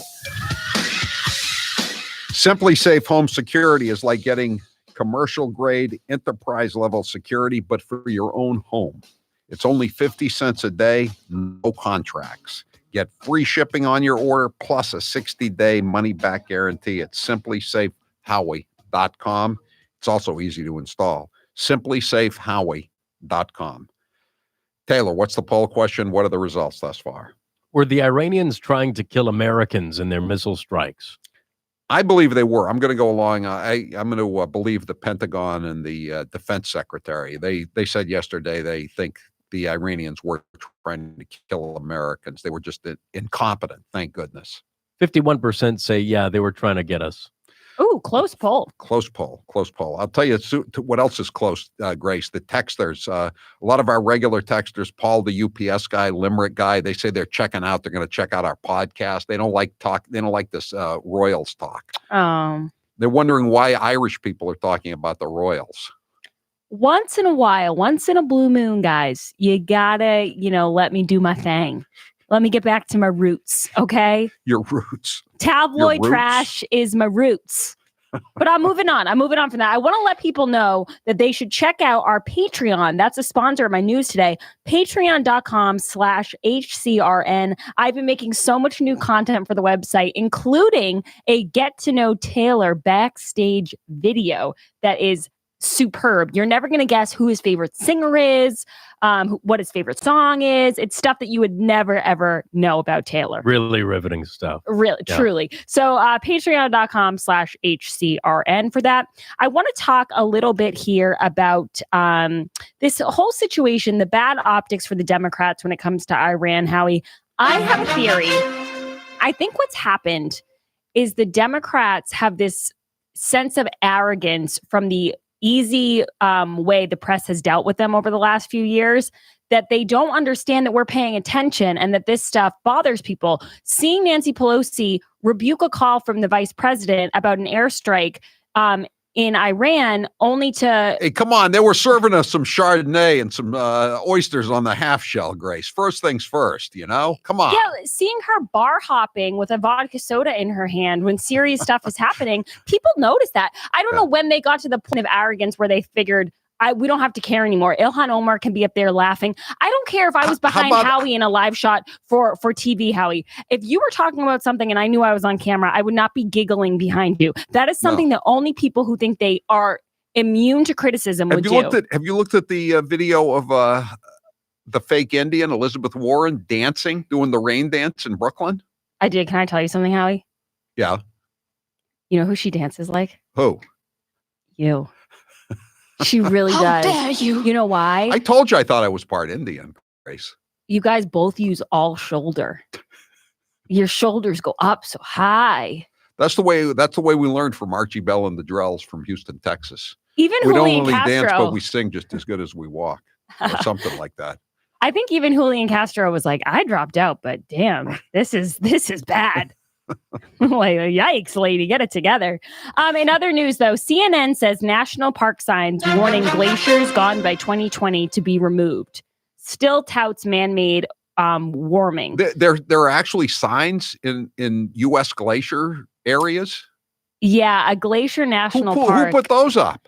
Whose idea was that? Was that Obama's idea? I don't know, but it's not a very fun sign to put up, even if it's going to be true. Why put up a sign and remind people? Well, it's not like there glaciers. could be, like you have a sign up in Maine, moose crossing. It could happen, any moment. I mean, why do you need a sign saying something could happen in 15 or 20 years? I mean, how long have these signs been up? In 2017, the park was told by the agency that the complete melting off of the glaciers was no longer expected to take place so quickly. Whoever expected it to take place other than Obama and Al Gore? Howie, I would be annoyed depending on what the signs are made of. Like, are these plaques? Because that might have cost a little bit of dough, and now you got to take them down. You probably already know. Are they biodegradable? Are these? Is this a sustainable thing? Can we talk to Asheen Fonzie from Babson College? I mean, I guess he's not in his office today because he's been suspended for texting out the list of sites that the Iranians should consider for bombing here in the U.S. Oh, he's and the director of sustainability. If you haven't seen that story. Yes. Lastly, a lot of these Senate Democrats are breaking with Nancy Pelosi. You mentioned Dianne Feinstein, but she's not the only one. A lot of people, including Blumenthal, and I think Adam Schiff said something about how they had to hurry it up or something like that. And he's come back and said, oh, he misspoke. But it's not looking good for Nancy. When Allison Camerata asked someone if Mitch McConnell has won this battle, things are looking rough for Nance. She might need to get another vodka soda. Is there any openings tonight at the restaurants, Howie? I have a feeling Trump will be talking about this tonight in Toledo. We'll be right back. I'm Howie Carr. This is for my listeners who are still suffering from hair loss and thinning hair. I recently met up with the doctors at the New England Center for Hair Restoration, and I was amazed at their consistent results. After hearing my story about hair loss, the doctors agreed to offer the first 40 listeners of my show an initial hair transplant procedure for only $6,000. You heard me right. New England Center for Hair Restoration is offering my listeners this exclusive opportunity to get a hair transplant procedure for the unbelievable price of $6,000. That's a savings of $4,000 for qualifying patients. If you've always wanted a hair restoration and couldn't afford it, New England Center for Hair Restoration is where you want to go. A hair transplant procedure for $6,000 for the first 40 people. This offer won't last long. For those who qualify, third-party financing is available with monthly payments as low as $119. Call 800-313-HAIR for your free consultation. That's 800-313-HAIR. Call 800-313-HAIR. Jim Acosta, without a doubt, wins the competition for Trump's least favorite journalist of all time. Let's listen to some of their feistier moments. I'll tell you what, CNN should be ashamed of itself having you working for them. You are a rude, terrible person. You shouldn't be working for CNN. Should I let him have a little bit more? What do you think, Peter? Peter, should I let him have a little bit more? Sit down. I'm changing it from fake news, though. Doesn't that undermine? Very fake news. I know, but aren't you? When I raise money, excuse me. I've watched you on television. You're a real beauty. Honestly, I think you should let me run the country. You run CNN. All right. And if you did it well, your ratings would be much better. If I may ask one other question, Mr. President, if I may ask one other question, are you worried? That's enough. That's enough. Mr. President, what do you say to your critics who say that you're concocting a national emergency here in order to get your wall because you couldn't get it through other ways? What do you think? Do you think I'm creating something? Ask these incredible women who lost their daughters and their sons, because your question is a very political question, because you have an agenda. You're CNN. You're fake news. Here's how it works with my retirement accounts, and I'll bet yours too. If your 401k, your SEP, your IRA, whatever is going up, you probably don't think very much about it, right? But if it's going down, well, there's nothing much else you can think of. So for the last couple of years, none of us have been worrying much about those quarterly statements. But lately, it's gotten a little worrisome. It's not that bad, not yet anyway, but what goes up must come down. Now is the time to start thinking about adjusting your investments. Gold and silver have always been a hedge against stock market volatility. Uncertainty about the future has traditionally meant rising prices for precious metals. Orion Metal Exchange is the only precious metals company I trust. Give Orion a call to get a free, no-obligation investment guide about protecting your future with an enduring investment in gold and silver. You've got nothing to lose and everything to gain, including peace of mind, by calling Orion Metal Exchange now. Call them today at 800-912-2300. And with Orion, you'll get more metal for your money. Call 800-912-2300. That's 800-912-2300. And now, an interview with the Emperor of Hate, Howie Carr. Is Kennedy Babylon 2 your last book? No, if I think of another topic for a book I want to write, I'll go for it. But I think it's the last of my Kennedy Babylon series. I made Kennedy Babylon 2 kind of long because I wanted to get everything in there. Now there's other stuff I could write about, but I'm Kennedy now. Since having the sleeve operation, do you miss not eating big meals? No, I don't. I can still eat what I used to eat. I just can't eat as much. I'm now very surprised how much I used to eat. I'm surprised at how much people I eat with consume. It's just hard to believe that I used to eat that much, but no, it's not a problem. How is Mr. Gooner since Pearl's passing? Mr. Gooner is drowning his sorrows in food. What is the most trouble you ever got into as a kid? My father was giving me grief one time up at Moosehead Lake in Maine, and I threw a rock at him. He didn't much like that.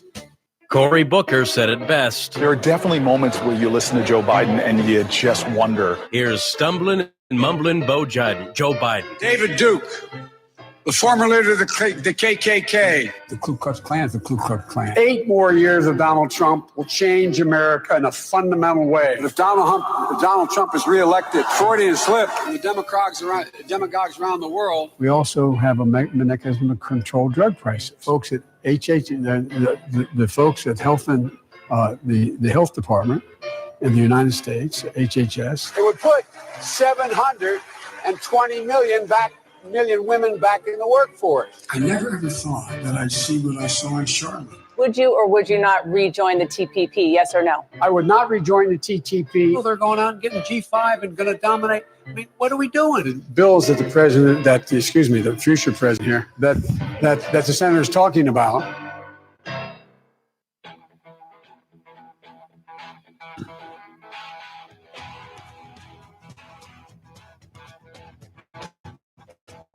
Live from the Matthews Brothers Studios. The text line 617 says, Howie, how do we sign up for your birthday bash, or do we just crash the party? You don't crash the party. It's just come one, come all. It's open to everybody. Free admission. Anybody who comes in gets a free book and gets a free birthday cake. You got to pay for your own food and drink, but everything else is free. And you can sign up to be in the raffle to win dinner, a free dinner with me and Grace for you and a guest. So that's at the local in Waltham on Friday, January 17th, 8 days from today, Friday, January 17th from 3 to 6. And it's right off of Route 128 in Waltham. Very convenient. And the weather's not going to be bad either. All right, 844-500-4242. There was another good story in the New York Post today. A columnist named Miranda Devine. She used to actually be an intern at the Boston Herald, where I work. And I'm starting to feel old to say that, but she's a really good columnist now for the New York Post, and she's lived in Australia for the last 20 years or so. Her father was a Murdoch hand, and they spent a lot of time in all the various Murdoch outposts of the English-speaking world. And she's got a great column today just laying out what's happened in Australia. And it's like California with the PG&E fires that get blamed on PG&E because they don't allow clear cutting anymore of the forests.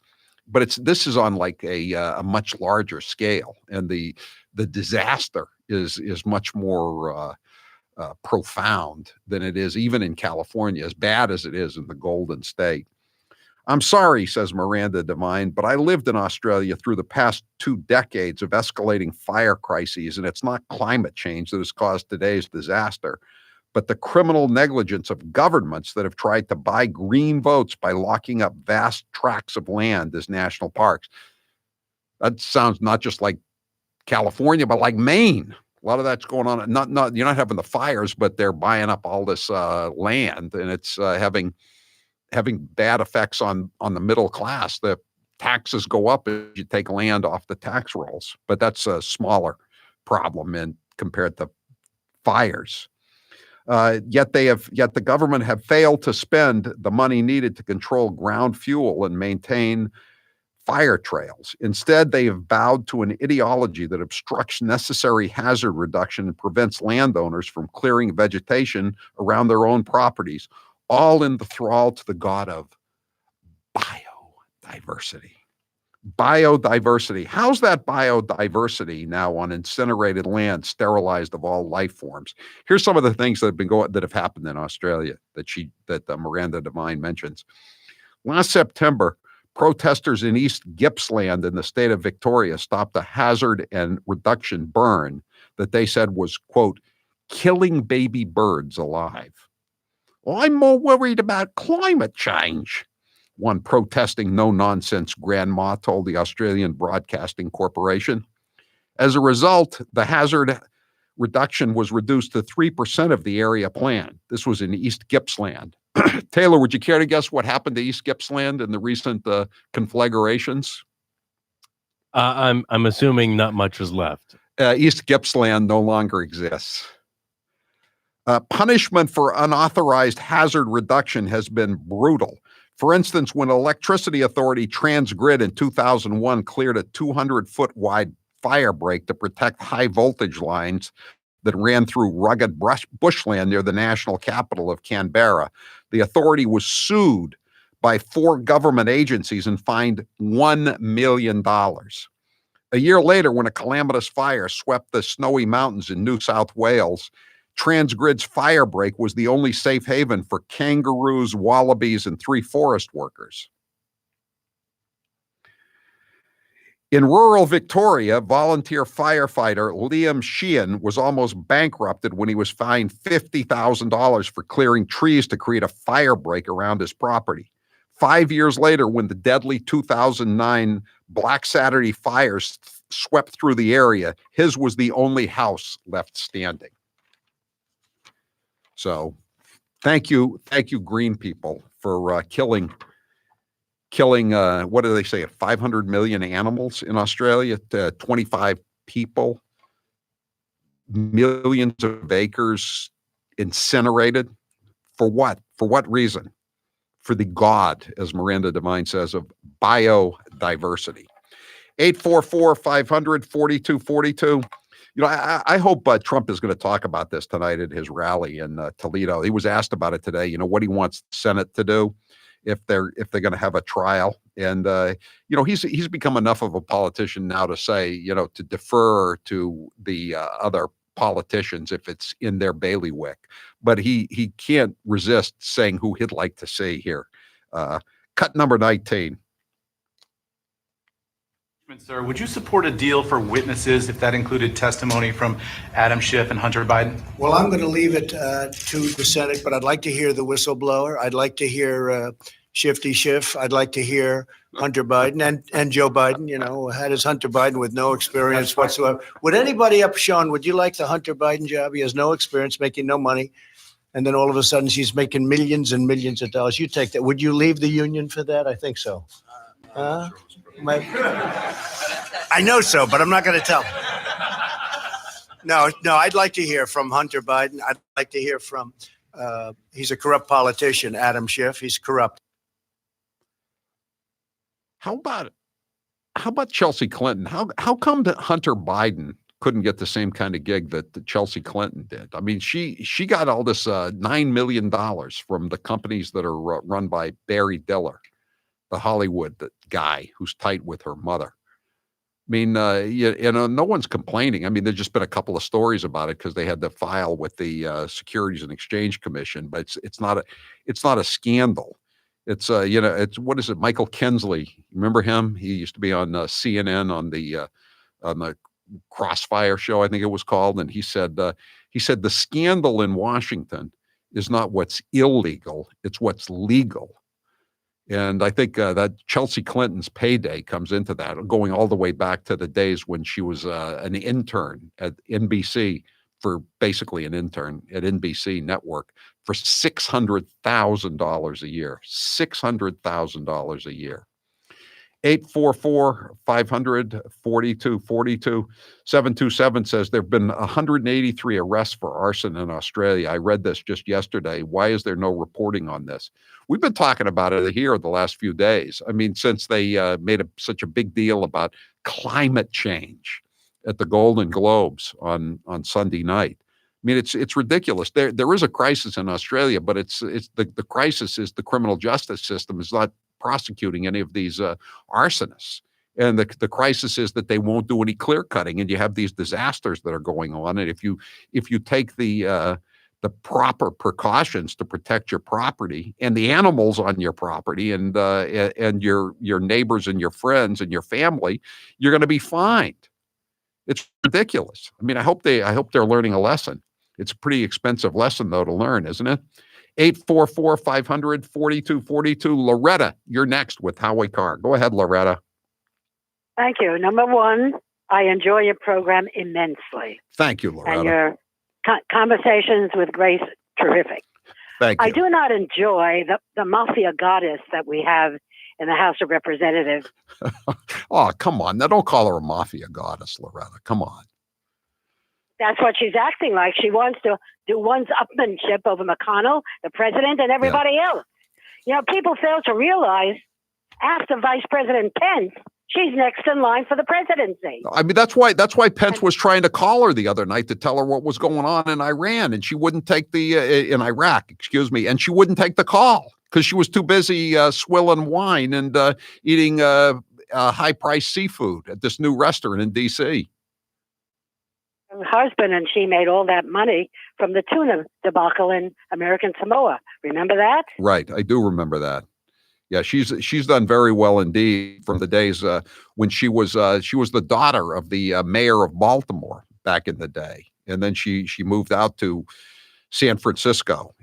But you know the thing is, Loretta, I mean she's lost this battle. I mean Mitch McConnell has handed her head basically, right?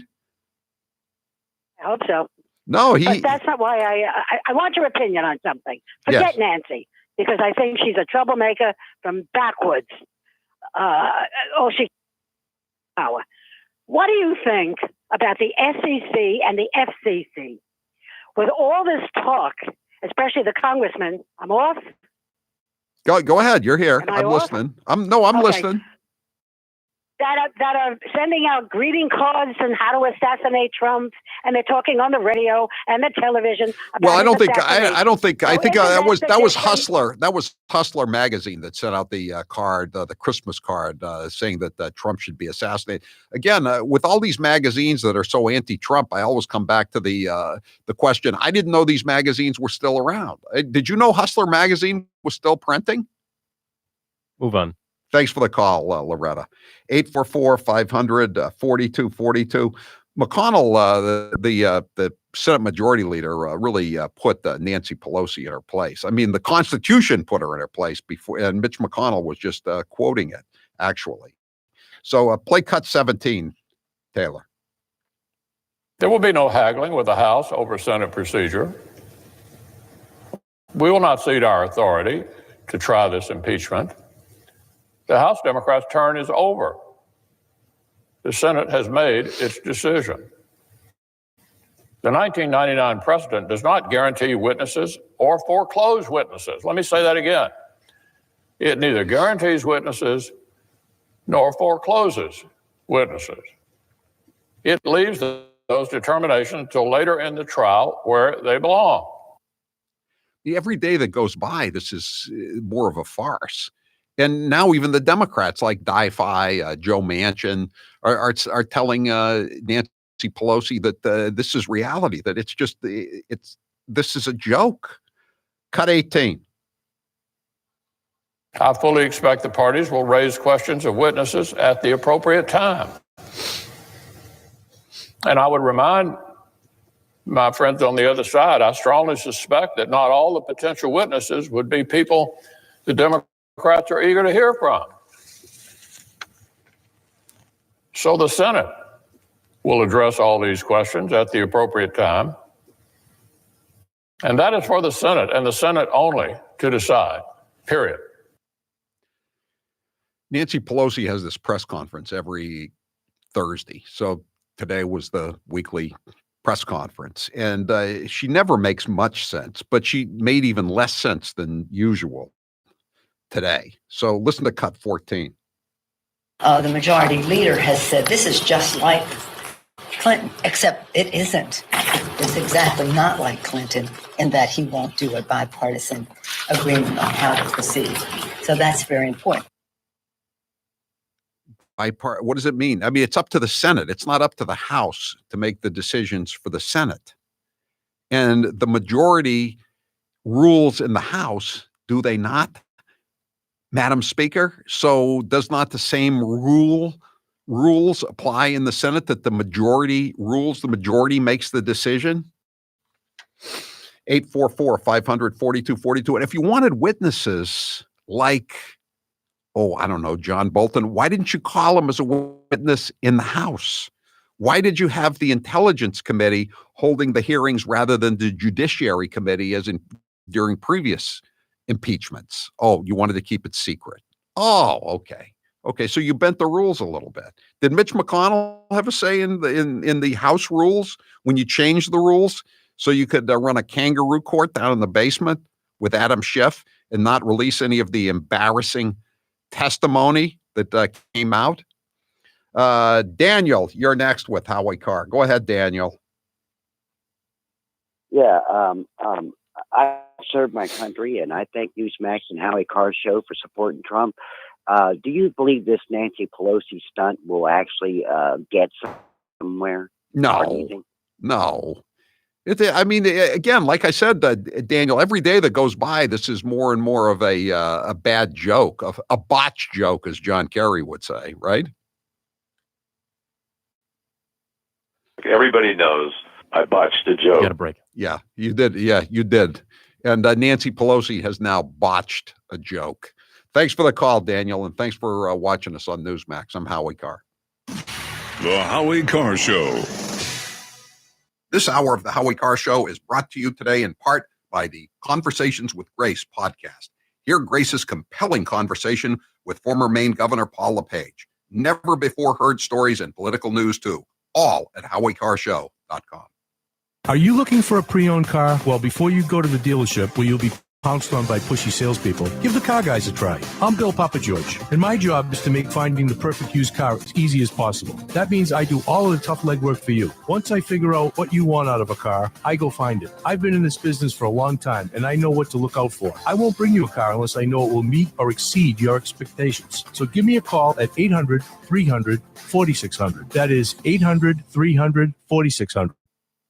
Hey, cheap bastards, listen up. Howie Carr is inviting you to his birthday party, and he's not charging you to attend. It's free, and everyone will get one of Howie's great books while supplies last. The Cat will broadcast live from the local in Waltham from 3 to 6 on Friday, January 17th. And check this out. One lucky winner will win dinner that very night with Howie and Grace. Yep, dinner with Howie on his birthday. And of course it won't be easy, but he's going to pick up the check. See you Friday, January 17th, 3 to 6 at the local in Waltham.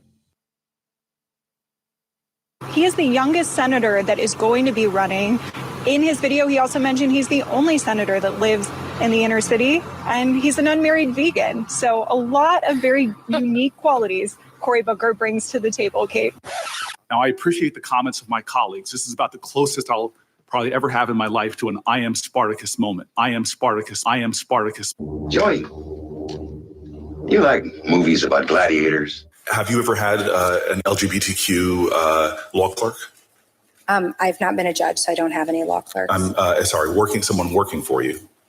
I'm to be honest, I don't know the sexual orientation of my staff. When Dick Durbin called me, I had tears of rage when I heard about this experience in that meeting. And for you not to feel that hurt, tears of rage.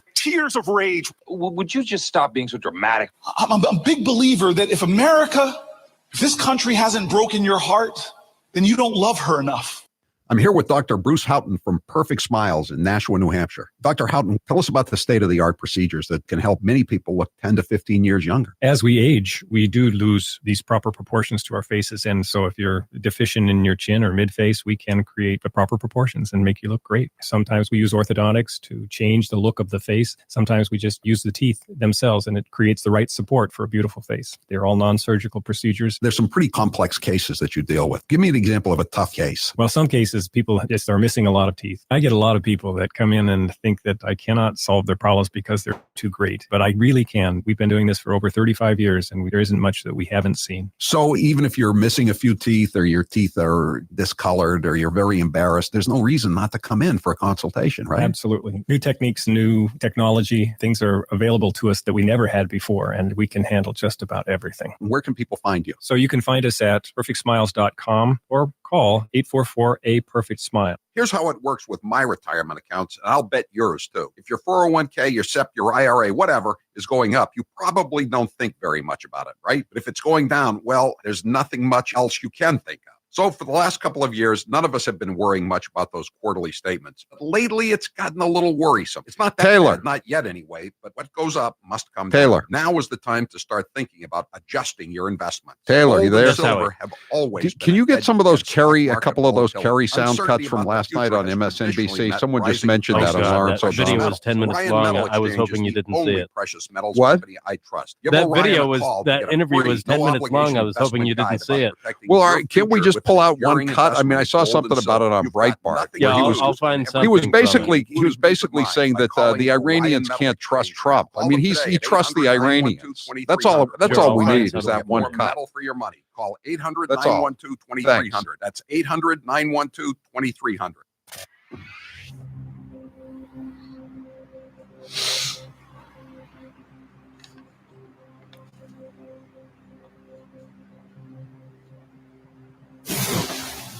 This is Chris in Rochester, Mass. This is Mark in Nashville, New Hampshire. This is Lorna in Truxtown, Pennsylvania. And this is the Howie Carr Show. Remember Rod Rosenstein? He's the one who wanted to wear a wire into the Oval Office to try to get Trump and on the 25th Amendment say was insane. He's a Harvard law grad.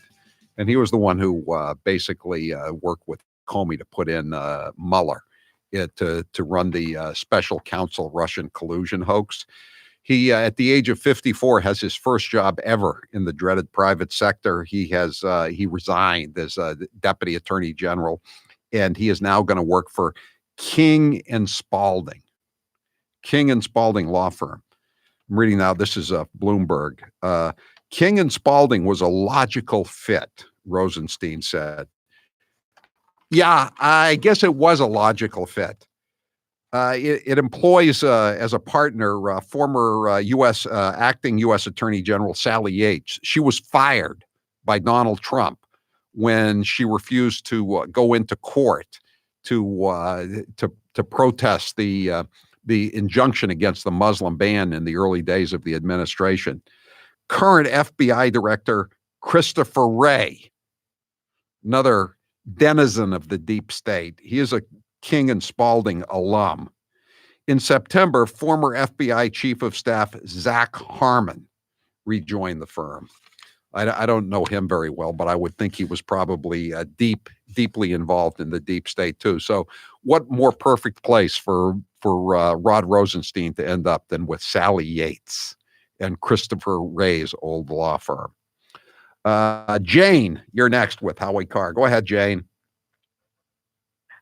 Hey, Howie. Something I never hear anybody talking. I don't understand. Don't Democrats have 401ks and stock options and investments? But yet they fight. They fight against President Trump and all the good things that are happening. I just don't understand it. I mean, I didn't like Obama, but if my 401k was growing or my investments were growing, and they keep talking about the march of fascism under Donald Trump. I mean, there haven't been any kind of violations of civil rights and civil liberties that like the ones that occurred under Obama, right? I mean, there's been no IRS abuses. There've been no reporters bugged or followed or filmmakers locked up and framed for disasters that happened overseas. I mean, there haven't been any drone strikes on American citizens outside the continental boundaries of the United States. Yeah, you're right. And on top of that, the stock market's through the roof. More Americans working than ever before. Lowest unemployment rates for certain groups in history. I'm Howie Carr. I'm here with Dr. Bruce Houghton from Perfect Smiles in Nashua, New Hampshire. Dr. Houghton, tell us about the state-of-the-art procedures that can help many people 10 to 15 years younger. As we age, we do lose these proper proportions to our faces. And so if you're deficient in your chin or mid-face, we can create the proper proportions and make you look great. Sometimes we use orthodontics to change the look of the face. Sometimes we just use the teeth themselves, and it creates the right support for a beautiful face. They're all non-surgical procedures. There's some pretty complex cases that you deal with. Give me an example of a tough case. Well, some cases, people just are missing a lot of teeth. I get a lot of people that come in and think that I cannot solve their problems because they're too great, but I really can. We've been doing this for over 35 years, and there isn't much that we haven't seen. So even if you're missing a few teeth, or your teeth are discolored, or you're very embarrassed, there's no reason not to come in for a consultation, right? Absolutely. New techniques, new technology, things are available to us that we never had before, and we can handle just about everything. Where can people find you? So you can find us at perfectsmiles.com or call 844-A-PERFECT-SMILE. And now, an interview with the Emperor of Hate, Howie Carr. Did you have any pets when you were younger? I had a cat named Dexter. That was my first pet. And then I had possession of two poodles when I lived in Palm Beach, Princess and Frisky. They weren't really my dogs, but I took care of them. They lived with me. So they were my dogs. I love those poodles. When you were a kid, what was the best gift you ever received? I got this wooden fort from FAO Schwartz in Palm Beach, about the age of 6 or 7, 10 soldiers to go along with it. Such a cool fort. I had that fort for like maybe close to 10 years. What is your all-time favorite movie? Probably Goodfellas. I love Goodfellas. I love it even more than The Godfather. What is your favorite dessert? Oh, that's a tough one. Probably chocolate ice cream, followed by vanilla ice cream, followed by coffee ice cream. And now, some of my favorite fake Indian cuts of all time. I'm not going to ask you for your favorite curse word. Actually, I am. Do you have a favorite curse word? Poop. Poop? Oh, that's a goody two-shoes favorite curse word if I ever heard one. Are you kidding? Have you ever seen a woman like me look you straight in the face after you finished some long explanation of something and then just said, poop? Hold on a sec. I'm going to get me a beer. I'm not sure what she's talking about as far as a rally with. It was a rally in Bern, Oregon, is that you have to figure out who you are. I grew up in a family that was barely hanging on to the ragged edge of the middle class. And my Aunt Bee has walked by that picture at least 1,000 times, remarked that her father, my papa, had high cheekbones like all of the Indians did.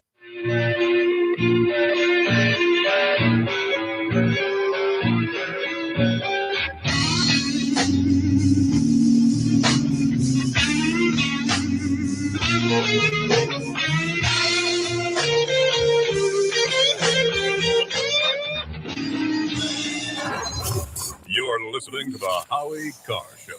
Here's how it works with my retirement accounts, and I'll bet yours too. If your 401k, your SEP, your IRA, whatever, is going up, you probably don't think very much about it, right? But if it's down, well, there's nothing much else you can think of. So for the last couple of years, none of us have been worrying much about those quarterly statements. But lately, it's gotten a little worrisome. It's not that bad, not yet anyway, but what goes up must come down. Now is the time to start thinking about adjusting your investments. Gold and silver have always been a hedge against stock market volatility. Uncertainty about the future has traditionally meant rising prices for precious metals. Orion Metal Exchange is the only precious metals company I trust. Give Orion a call to get a free, no-obligation investment guide about protecting your future with an enduring investment in gold and silver. You've got nothing to lose and everything to gain, including peace of mind, by calling Orion Metal Exchange now. Call them today at 800-912-2300. And with Orion, you'll get more metal for your money. Call 800-912-2300. That's 800-912-2300. And now, an interview with the Emperor of Hate, Howie Carr. So now you've broken your elbow. Have you ever broken any other bones? When I was 8 years old, I broke my leg. I was playing touch football in Portland, and a big kid, a 15-year-old, tackled me. When I was in my 30s, I was going down the stairs, and one of the kids' toys was on the stairs, and I tripped on it and broke my foot.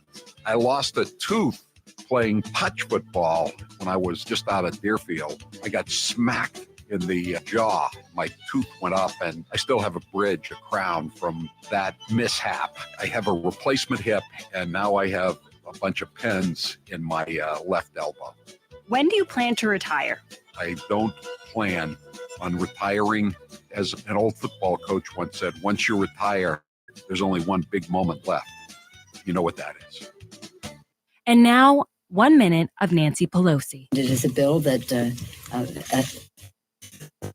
needed for our farmers and ranchers. I think there are only 47 votes against it in the House of Representatives. The American people should know the source of it. Again, we are engaged in the year-end continuing resolution, Homeland Security. I'm not sure. No, I haven't spoken to him since he called the other day, which was a very amicable conversation. Amiable, I guess you would say, not amicable. And I talked to Chuck last night to say, we haven't had an answer. There are other things that are going on that are newsworthy, and I think you'd have more viewers or readers if people address concerns that people have. The list goes on about You're listening to the Howie Carr Show. And now, another minute of Madam Speaker, Nancy Pelosi. But again, You have these wings, AOC and her group on one side. That's like 5 people. They would say, play games, and then they'd say, open sesame, except we don't say sesame, we say open Biden. But no, because we are not. We have the number is growing. We have 91 women. There are 115 women in Congress, 116. 15 are Republican, 91 are Democrats. I happen to be a manifestation of the women power that is coming forth now, but only one manifestation. It was like getting kicked in the back by a mule constantly. It was physical. It was so unbelievable. The Times found Lincoln.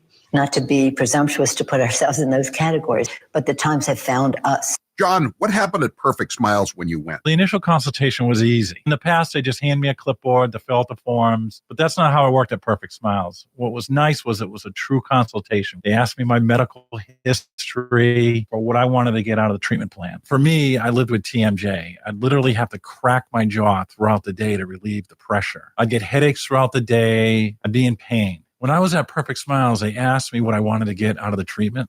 As a joke, I just said, geez, I'd love you to be able to fix my TMJ. And I was surprised because Dr. Houghton specializes in working with patients like me that have TMJ. What were the results of visiting Dr. Houghton at Perfect Smiles? Not only did I walk out of that office with a perfect smile, but he fixed my TMJ. It was a life-changing event. People tell me now that my smile is amazing. People would say, geez, John, your teeth look so great. I never realized my teeth looked so bad before. Now I take a look at the before and after pictures and I'm amazed. Go to Perfect Smiles in Nashua, New Hampshire, or visit their website, perfectsmiles.com. And now, an interview with the Emperor of Hate, Howie Carr.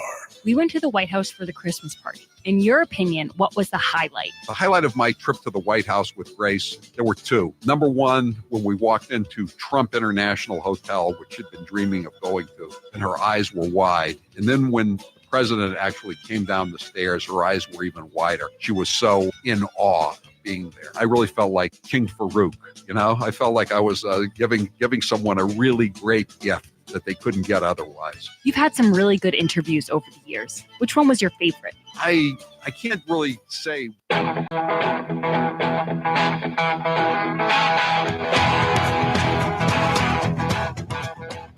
Better strap yourself in. It's time for the Howie Carr Show. Nancy Pelosi does it again, and her Democrats fall right in line. One, they're in love with terrorists. We see that. They mourn Soleimani more than they mourn our Gold Star families, who are the ones who suffered under Soleimani. I feel ill a little bit. President Trump recklessly assassinated Qasem Soleimani. He had no evidence of an imminent threat or attack. There are those who think, well, it was in Iraq, so it counts. Or it was an assault on Iran, so it shouldn't count. Live from the Matthews Brothers Studios. CBS News has learned that U.S. officials are confident that Iran shot down a Ukrainian jetliner in the hours after the Iranian missile attack on U.S. targets. The head of the Civil Aviation Authority has publicly come out and said that's simply not true. I have my suspicions. It was flying in a pretty rough neighborhood, and somebody could have made a mistake. Who's your captain? Howie Carr. Senator Dianne Feinstein says the longer it goes on, the less urgent it becomes. So if it's serious and urgent, send them over, meaning the articles. If it isn't, don't send it over.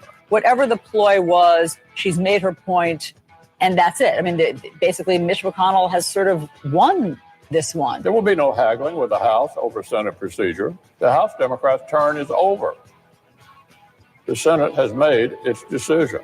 Unchained and unstoppable. This has gone on since the day I came down the escalator. This isn't just the Ukraine hoax. This is the witch hunt, the whole thing with Russia that turned out to be a total fabricated plot. The ones who are guilty are the Democrats, the DNC, and all of the dirty cops that were involved that we caught. Rump swabs, hacks, and moonbats beware. It's Howie Carr. 844-500-4242. That is the toll-free number of the Howie Carr Show if you'd like to join us here this afternoon, every weekday afternoon. And there's a story in the Washington Times today about the 50 most influential and listened to streaming talk show hosts. You know, streaming is the new way to go in addition to terrestrial radio. And this is from Talk Radio Live, has just revealed the 50 most influential and most listened to streaming talk show hosts. Their list based on the habits of some 36 million listeners, measured by listener use of websites, channels, apps, and gadgets. It's complicated, says the Washington Times. And so I'm number 9. I'm number 9 without further ado. Rush Limbaugh's in first, Michael Savage, Sean Hannity, Mark Levin, et cetera, et cetera. And then I'm down at number 9, and I'm glad to hear it. That's my old draft number when I was sweating out the end of the selective service mandatory draft. So I'm back to number 9. That's a nice early birthday present, Howie. Yeah, I'm happy about that. I'm very happy about that. And I want to thank everybody who listens to me, whether you listen to me on one of our radio stations or the streaming or the podcasts or watch me on TV, wherever you consume the Howie Carr Show. I really appreciate it. And I hope you'll join me and Grace at my birthday party next Friday, 8 days from now, January 17th at the local in Waltham. And you don't have to sign up for anything. Just come on down, get your free book, get your free piece of cake. You have to, if you want a burger or an adult beverage or a cup of coffee, you'll have to buy that. But otherwise, everything is free, and you can sign up for the raffle to have a free dinner on me. I'll be with Grace, but the dinner will be on me. So I hope that thank you very much for making me putting me in the top 10 for the streaming talk show hosts. I really do appreciate it. Everybody says this, but I truly believe that I have the best audience in radio / TV, internet streaming, whatever you want to call it. And I really appreciate everybody. And you've been a great audience for all these years. And I hope I've been a good host, and I hope I can continue for a number of years. All right, time now for the chump line.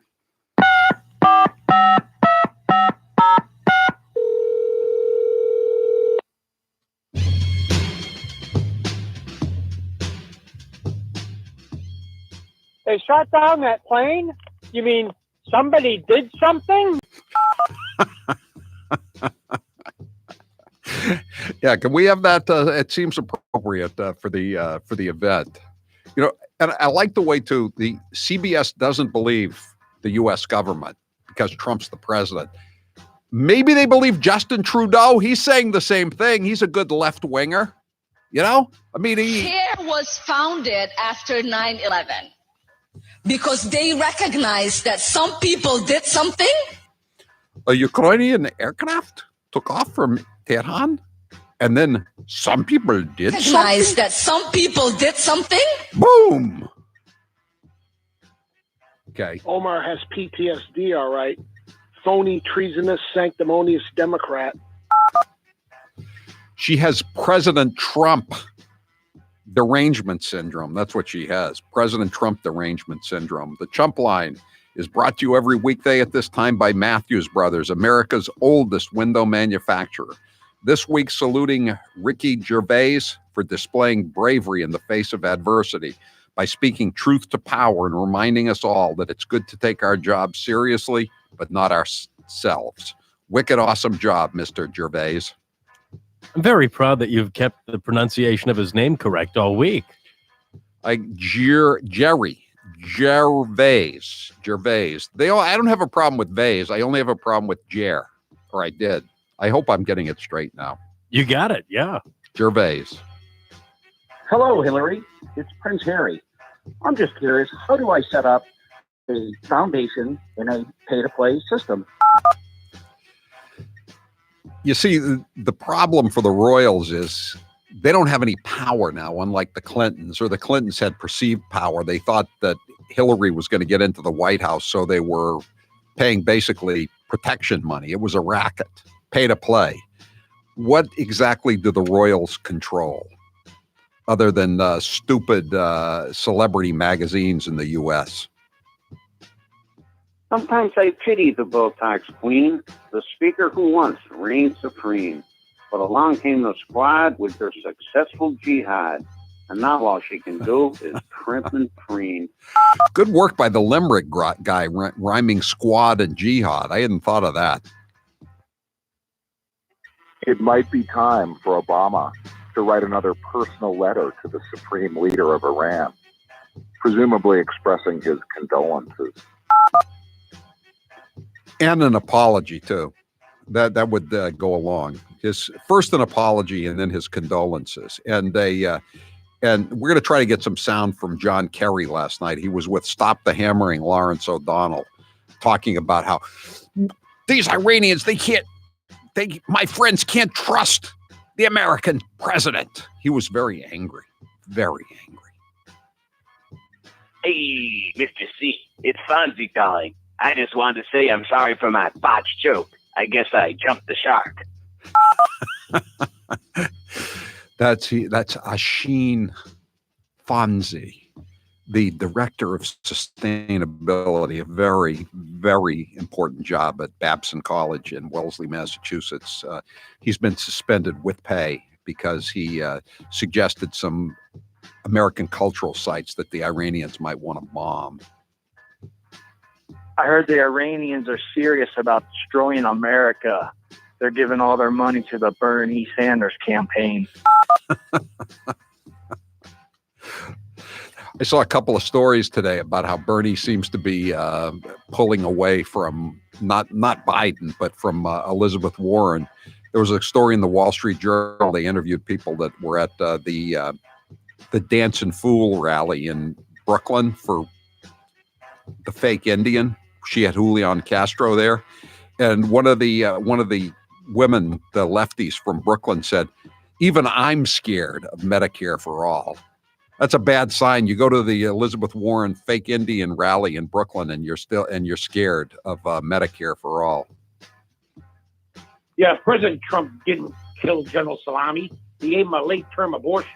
That should shut the Democrats up. That's one way to look at it. I think it's considerably later than he was 62 years old. So how many trimesters is that? That's times what? 4 times. It's like close to 300th trimester. Loving. What's the difference between Iran's missiles and Genghis Khan's movies? Only 1/3 of Iran's missiles were duds. I didn't come here to be made sport of. It's coming up. It's almost time for my next royalty check from Paramount Pictures. Hoping to break $1 this time. I don't remember any of the Democrats shedding any tears when Obama blew up Al-Awlaki, the American citizen terrorist. Yeah, I don't remember them saying boo. Nobody said anything except maybe a few people on talk radio. The guy was, I mean, again, he was an anchor baby, but he was an American citizen. And I don't believe they read him his Miranda rights before the drone took him out. Hi, I'm wondering when World War IV is going to happen. We just had World War III, and it lasted 15 minutes. I think they can still call it World War III because unless you were watching CNN or MSNBC, you didn't really know that the World War III had started. The newest thing now is NBC on Twitter. Some of the journalists are saying, well, the plane was caught in crossfire. Crossfire? Who was the other? What was the other fire coming from other than the Revolutionary Guards or the Iranian government? Crossfire. Good Lord. Howie, for 3.5 years, our Democratic leaders have been preaching that words matter. Why are they so upset when the president took the words "death to America" seriously? Yeah, that was another good part of his speech. That was such a great speech yesterday that he made, but he pointed out that the day they signed the agreement, it wasn't a treaty, it was an agreement. The day they signed, they were still in the streets of Tehran chanting "death to America." That's how great, they were about as grateful as Ilhan Omar was for being taken out of the refugee camp in Kenya.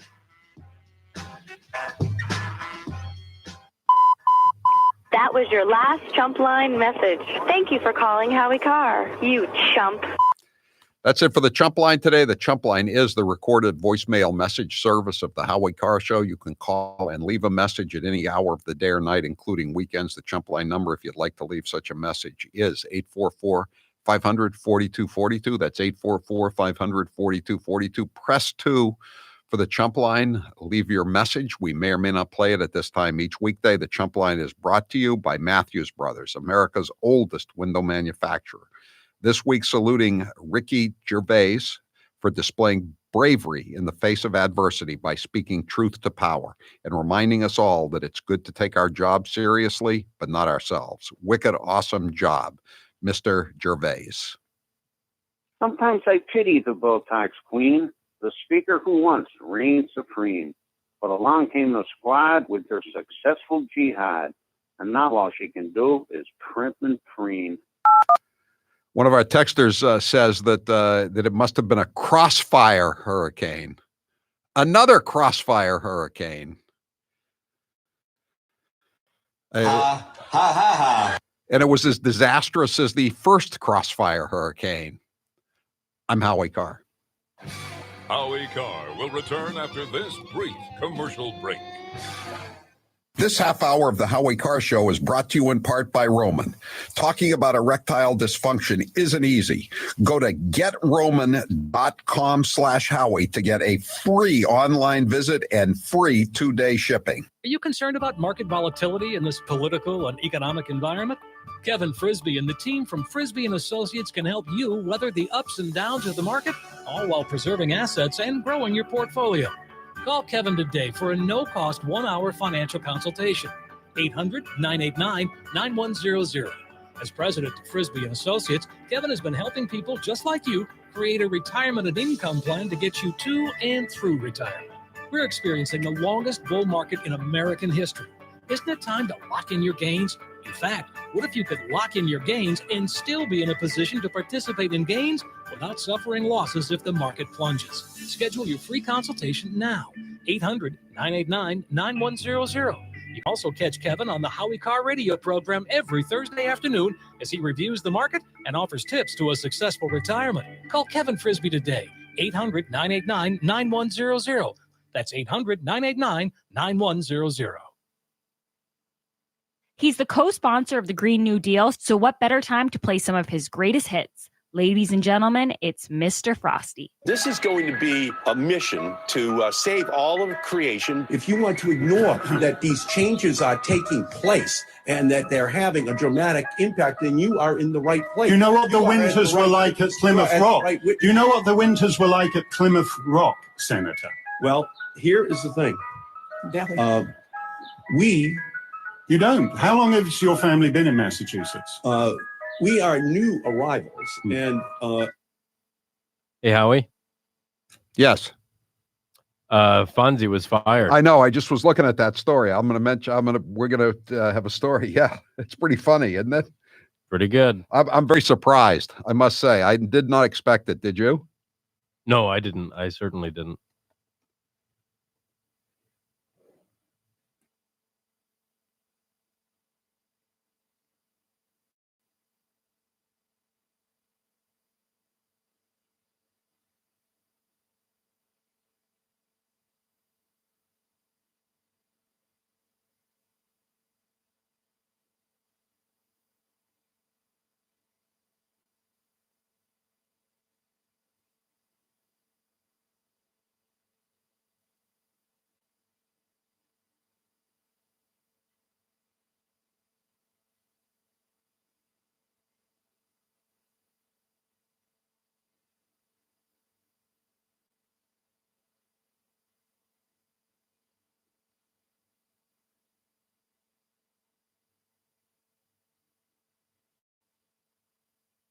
Well, it is your perfect smile. Dr. Houghton, where can people find you? So you can find us at perfectsmiles.com or call 844-A-PERFECT-SMILE. 844-A-PERFECT-SMILE. He's the gaff that keeps on giving. Here's 1 minute of former Vice President Joe Biden. You teachers who touch them, figuratively speaking, well, I hope you touch them and tell them how much you love them too. But my point is, when you touch their hearts. I get in trouble some things I say, but I want to tell you, just be straight up. If I'm your president, with me, it starts here in my gut, goes to my heart, and then I articulate it. And by the way, I sit on the stand and it get hot. I got hairy legs that turn blonde in the sun. And the kids used to come up and reach in the pool and rub my leg down so it was straight, and then watch the hair come back up again. 1.2 billion. So you go ahead and you stack spaghetti sauce at a store in a supermarket. You control the guy or the woman who brings out the carts on a forklift. So I learned about roaches. I learned about kids jumping on my lap, and I've loved kids jumping on my lap.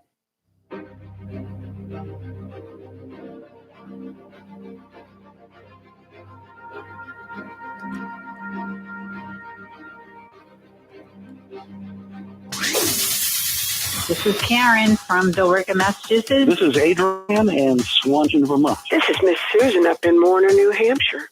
And this is the Howie Carr Show. We have some surprising news. Yesterday, we told you about the director of sustainability at Babson College in Wellesley, Massachusetts, who posted something on his Facebook page that Iran should list a site of American cultural sites that they would bomb. And his name was Asheen Fonzie. Asheen Fonzie, American born and raised, as he put it in his apology note.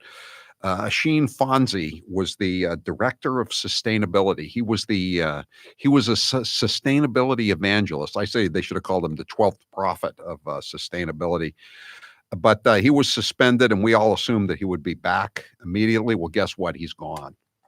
He's gone from the. He was fired today by Babson. They're not saying he was fired, but he's gone. Let me read you the Babson College conducted a prompt and thorough investigation related to a post shared on a staff member's personal Facebook page that does not represent the values and culture of the college, the school said in a statement. Based on the results of that investigation, the staff member is no longer a Babson College employee. In other words, he was kicked down the stairs like he was some kind of rodeo clown wearing an Obama mask. Well, Taylor, will you support me if I apply for the job of director of sustainability at Babson College? Oh, of course. And it's almost like you and others have assassinated his career. So I could bomb on him. I can practically walk to work if I become the director of sustainability. Although, of course, I dare say you're now a Florida resident, so no, you couldn't. Well, but when I come back to Wellesley. I mean, I live within walking distance of Babson College. This is a victim of another victim of Donald Trump, the Fonz, struck down in the prime of his career. Simply Safe Home Security is like getting commercial grade enterprise level security, but for your own home. It's only 50 cents a day, no contracts. Get free shipping on your order, plus a 60-day money-back guarantee at simplysafehowie.com, simplysafehowie.com. Taylor, what's the poll question? What are the results thus far? Were the Iranians trying to kill Americans in their missile strikes? I think they were, yes. 48% don't think so. It goes up just a tiny bit every hour. 844-500-4242, 808. Turns out his career was not sustainable. Yeah, no. No, it wasn't sustainable. Again, though, I'm very surprised. I thought surely he would get away with it, especially since his name was Asheen Fonzie. It seemed like he had the name that could survive a little. You better watch your microaggressions, bro. I'm just telling you. 844-500-40. I'm sure, though, that they're going to immediately post the job, because how can any organization survive these days without a director of sustainability? Am I right? Joe, you're next with Howie Carr. Go ahead, Joe.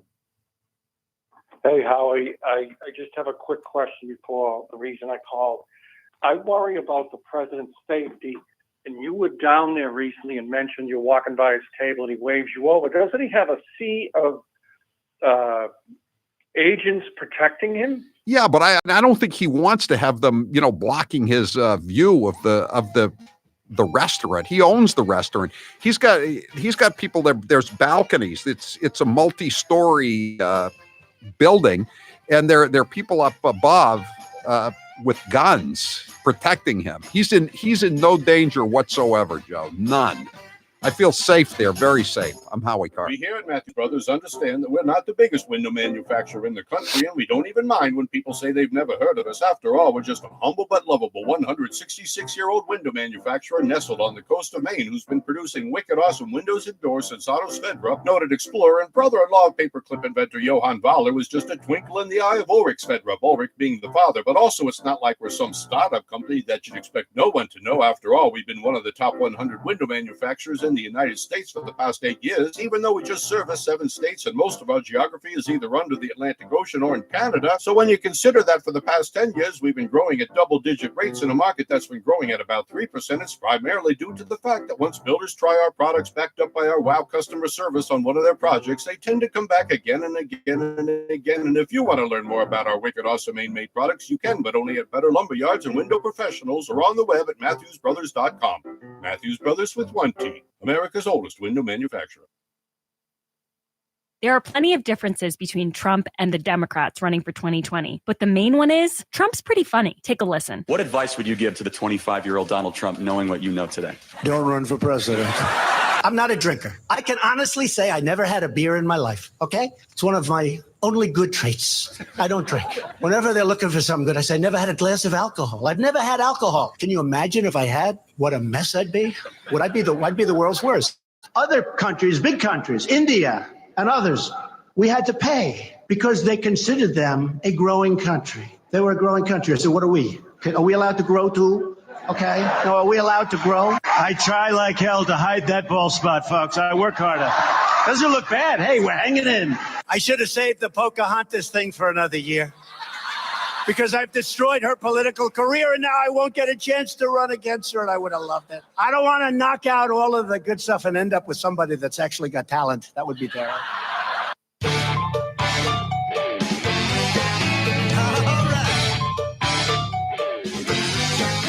Thank you, New England, for supporting Music Drives Us. Since 2006, we have used the power of music to benefit communities throughout the 6 states of New England. During this time, we've proudly supported more than 200 schools and donated upwards of 1,000 instruments. And this year, we're getting ready to donate all over again.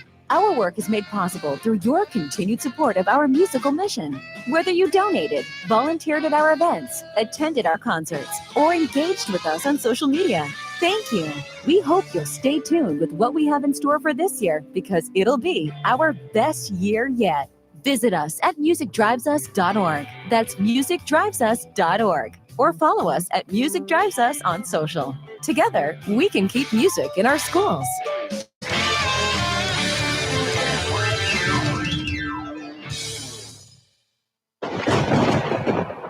And now, an interview with the Emperor of Hate, Howie Carr. How did you come up with the name BB? My first producer and I both had steady girlfriends, or we were married or whatever. And BB was always saying that we were whipped. You know what I mean? Finally, I said, you don't even have a girlfriend. I've never seen you with a female. As a matter of fact, I don't think you have ever had sex. You are just a virgin boy. What is your biggest fear? That Donald Trump will not be reelected in 2020, and that some horrible Democrat will come in and finish off the destruction of this once great country. Out of all your daughters, who is the least like you and why? Probably Charlotte, even though we went to the same high school, Deerfield Academy. She has a different sense of her responsibilities than I do. Let me put it that way. She has a different regard for money. She's not a cheap bastard, in other words. This is the Howie Carr Show, live from Chappaquiddick at the Party House. 25 years after Chappaquiddick 1969 on WHDH, News Talk 850. Another bad song from 1969. 742-0850. We're going to take some calls this segment if you want to get on board. If you have any questions for John Farrar, the scuba diver who saw Mary Jo Kopechne's body underwater. The number again, 742-0850. We're going to start talking about the incident and everyone's perceptions. John, let me just get this straight. So now, as far as your belief is that while Ted Kennedy was walking past all these houses back towards the Party House where we're broadcasting from now, Mary Jo was still alive. That is correct. And she would have been alive probably for about an hour, you think? I think that's most reasonable, and if an hour, if not longer, that's correct. If not.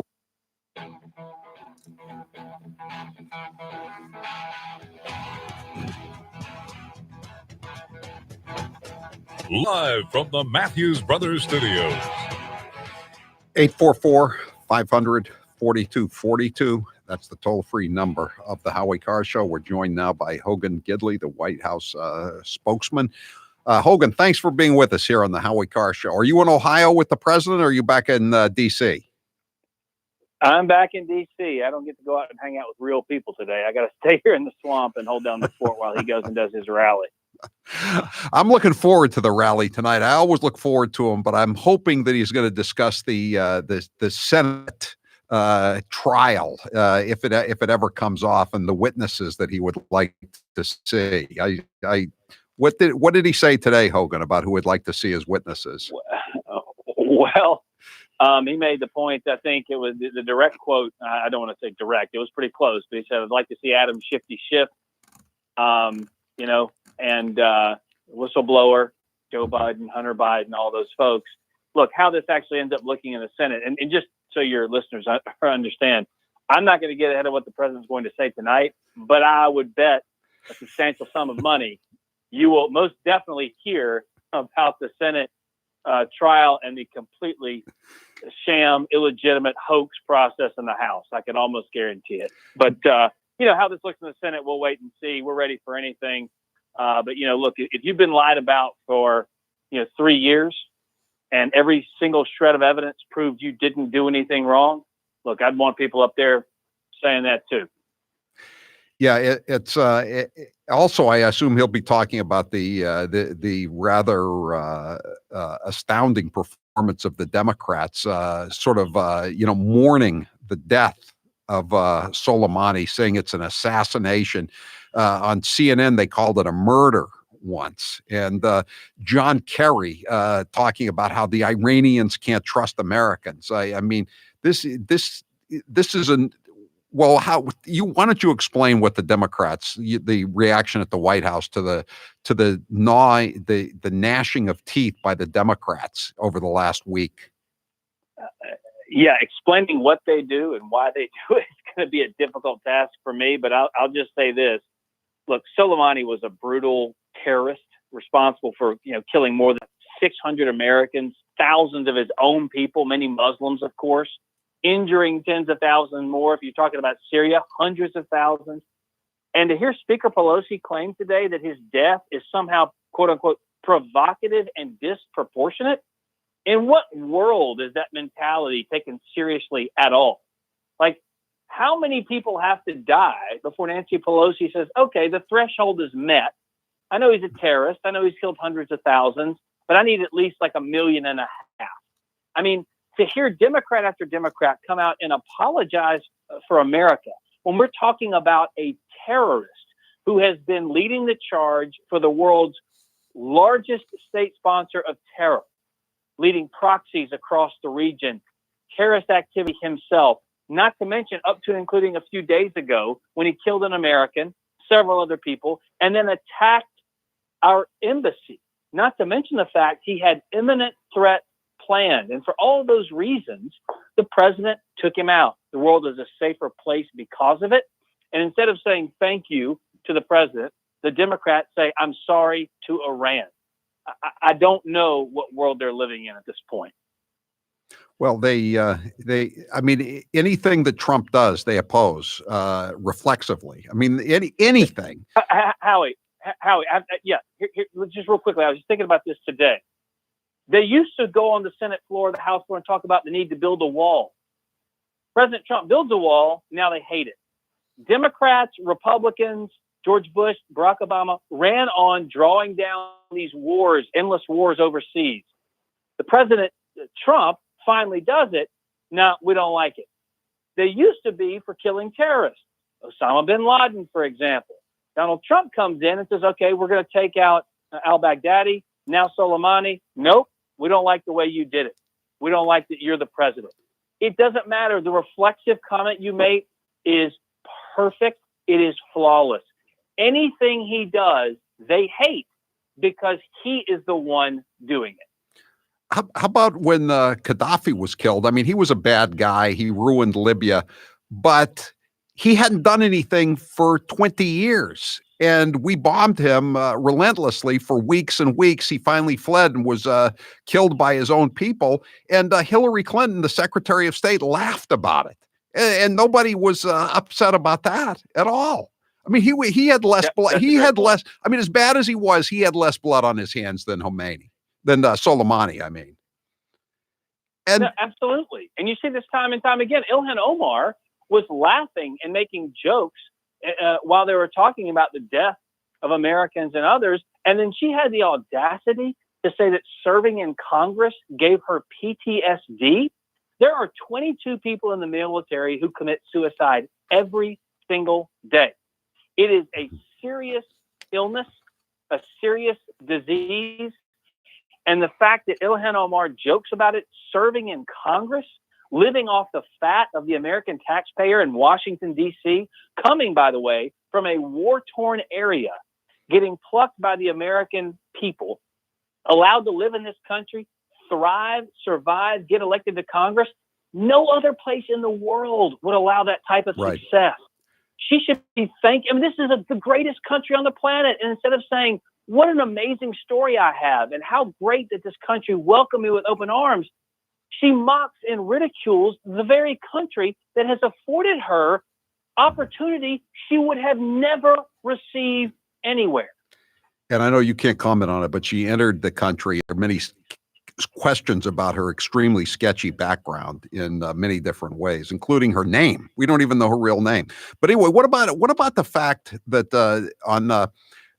during the bombing that was going on, MSNBC was reporting that 30 American servicemen had been killed in the bombing. They were just parroting the statements of Iranian media.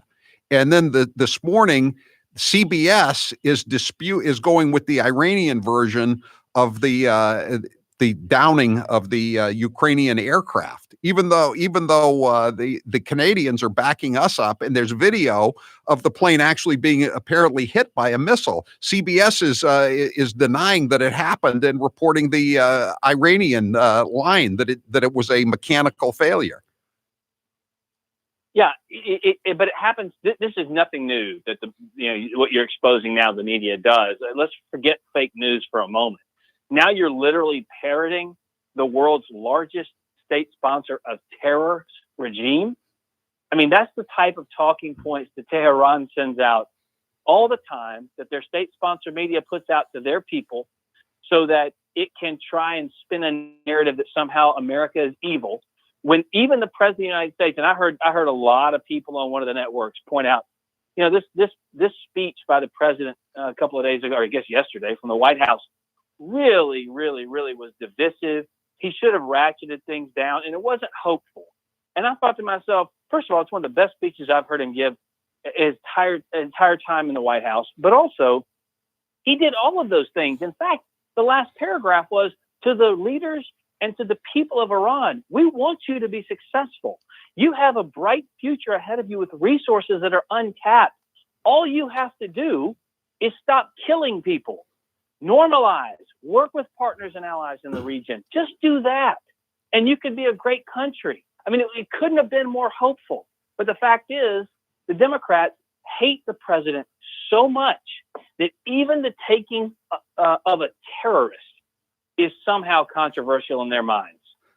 What's the White House reaction to the fact that Nancy Pelosi would not take a call from the vice president when the attack was going on because she was too busy attending the opening of a high-end seafood restaurant in the Navy Yard?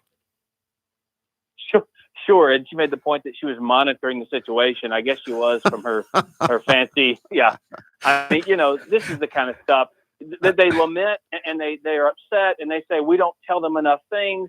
But let's go back in time for a moment. We took them to the Situation Room to have a conversation about the emergency, the crisis at the border. She got up and walked out within about 5-10 minutes and went straight to the cameras. We tried to talk to them about Syrian troop movements and what we were doing with those. And as soon as the general started talking, 2 minutes in the meeting, she gets up, slams her hand on the desk, and goes out and talks to the press. So in what world do you think she really is concerned about this in any form or fashion? And this whole war powers thing that they're working on tonight is absolutely ridiculous. The president is well within his rights outlined by the Constitution to kill terrorists. He made the world safer. He made this country safer. And you can tell it's purely partisan because it's non-binding. She just wants on the record, it's basically a statement that we don't like the president for what he did, even though Barack Obama lobbed, 2,800 drone strikes without even going to Congress. But it's okay. He killed American citizens. He killed American citizens across the seas, and no one complained about that. Right? No, of course not. Of course not. Of course not. I mean, look, we see this all the time. Yeah, I haven't heard too much. I think there were supposed to be some demonstrations today around the country, but opposing World War III. But I haven't heard anything about them, Hogan Gidley. I don't think they had a real big turnout. Well, I can't imagine why, because all the things the media said, the doom and gloom, of course, never happened. The thought, of course, that we were starting a war, not true. It doesn't matter the facts as it relates to this president. It just matters to the media that they can get clicks with some salacious headline, or that they themselves don't report the news. They give opinions about what is going on, and they feign outrage, they feign solemnity, they feign sadness, all to try and get a narrative out there that somehow this president isn't doing what's best for the American people. When you look around the world at the economy, when you look around the world at our borders and what we're doing in this country to make American lives better, not to mention ridding the world of dangerous terrorists, they cannot just for 2 seconds sit up and say, hey, thanks for the work you're doing. We disagree on some things, but at least you're killing terrorists. Even that to them they can't help but play politics.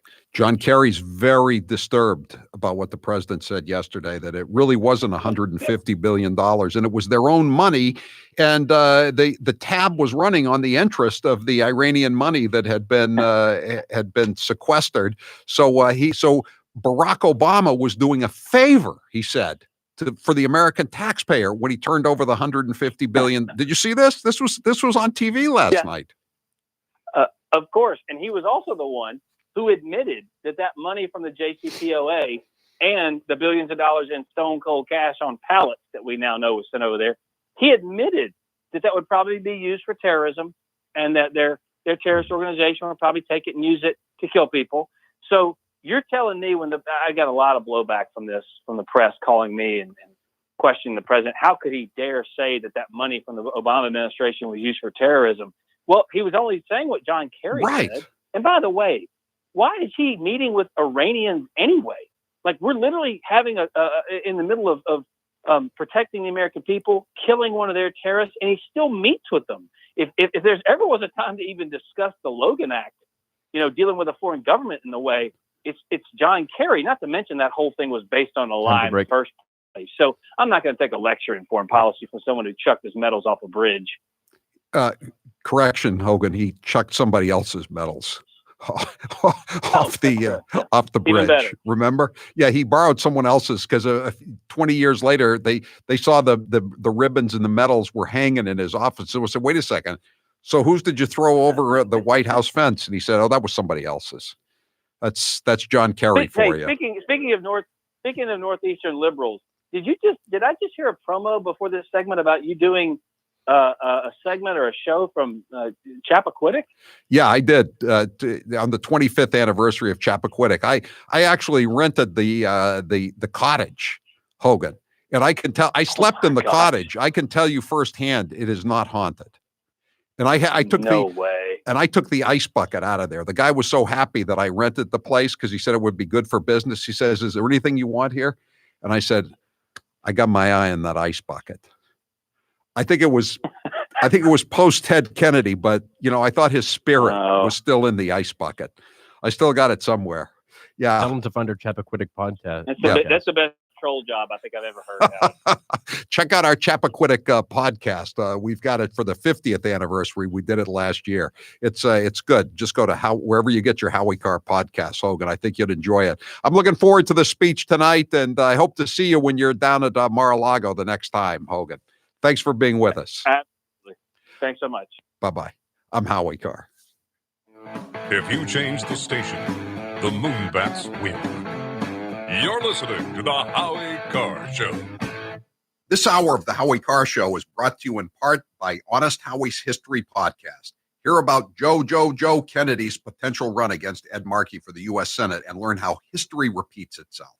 Available now at HowieCarrShow.com. This is for my listeners who are still suffering from hair loss and thinning hair. I recently met up with the doctors at New England Center for Hair Restoration, and I was amazed at their consistent results. After hearing my story about hair loss, the doctors agreed to offer the first 40 listeners of my show an initial hair transplant procedure for only $6,000. You heard me right. New England Center for Hair Restoration is offering my listeners this exclusive opportunity to get a hair transplant procedure for the unbelievable price of $6,000. That's a savings of $4,000 for qualifying patients. If you've always wanted a hair restoration and couldn't afford it, New England Center for Hair Restoration is where you want to go. A hair transplant procedure for $6,000 for the first 40 people. This offer won't last long. For those who qualify, third-party financing is available with monthly payments as low as $119. Call 800-313-HAIR for your free consultation. That's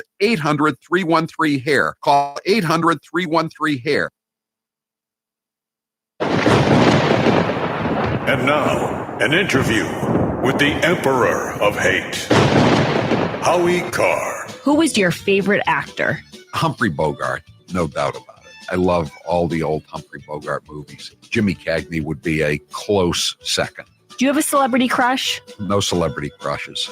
Ginger or Marianne? I always was a Marianne person. Never was bowled over by that Hollywood look. Plus, Ginger was in more revealing attire, scantily clad. Salty or sweet? Neither, but if I have to pick, I'll go with sweet. Movies or TV? TV. McDonald's or Burger King? McDonald's, although I'd prefer Five Guys. Facebook or Twitter? Definitely Twitter. I hate Facebook. Cake or pie? I'm a cake guy. Coke or Pepsi? Diet Coke. Coffee or tea? Coffee, obviously. Winter or summer? Summer. Good Lord. Why would you want winter? It's cold and it's dark. Here's how it works with my retirement accounts, and I'll bet yours too. If your 401k, your SEP, your IRA, whatever, is going up, you probably don't think very much about it, right? But if it's going down, well, there's nothing much else you can think of. So for the last couple of years, none of us have been worrying much about those quarterly statements. But lately, it's gotten a little worrisome. It's not that bad, not yet anyway, but what goes up must come down. Now is the time to start thinking about adjusting your investments. Gold and silver have always been a hedge against stock market volatility. Uncertainty about the future has traditionally met rising prices for precious metals. Orion Metal Exchange is the only precious metals company I trust. Give Orion a call to get a free, no-obligation investment guide about protecting your future with an enduring investment in gold and silver. You've got nothing to lose and everything to gain, including peace of mind, by calling Orion Metal Exchange now. Call them today at 800-912-2300. And with Orion, you'll get more metal for your money. Call 800-912-2300. That's 800-912-2300. And now, an interview with the Emperor of Hate, Howie Carr. If Mr. Gooner was a person, what college would she attend? The U.S. Coast Guard Academy. Is Mr. Gooner a conservative or a Democrat? Mr. Gooner is a fiscal conservative and a social liberal. If you could have dinner with any president, dead or alive, who would it be? Calvin Coolidge.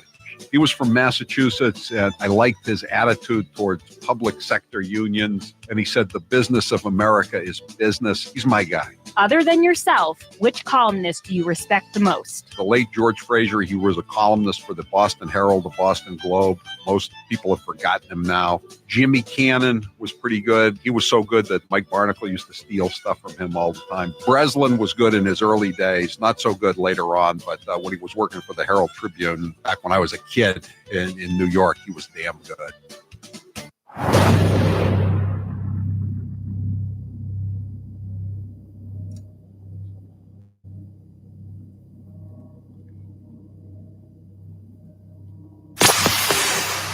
Hi, this is John in People's Republic of Amherst, Massachusetts. This is Heather from Litchfield, Maine. This is Camp, Wichita, Kansas, and this is the Howie Carr Show. This Iranian regime will negotiate with Donald Trump.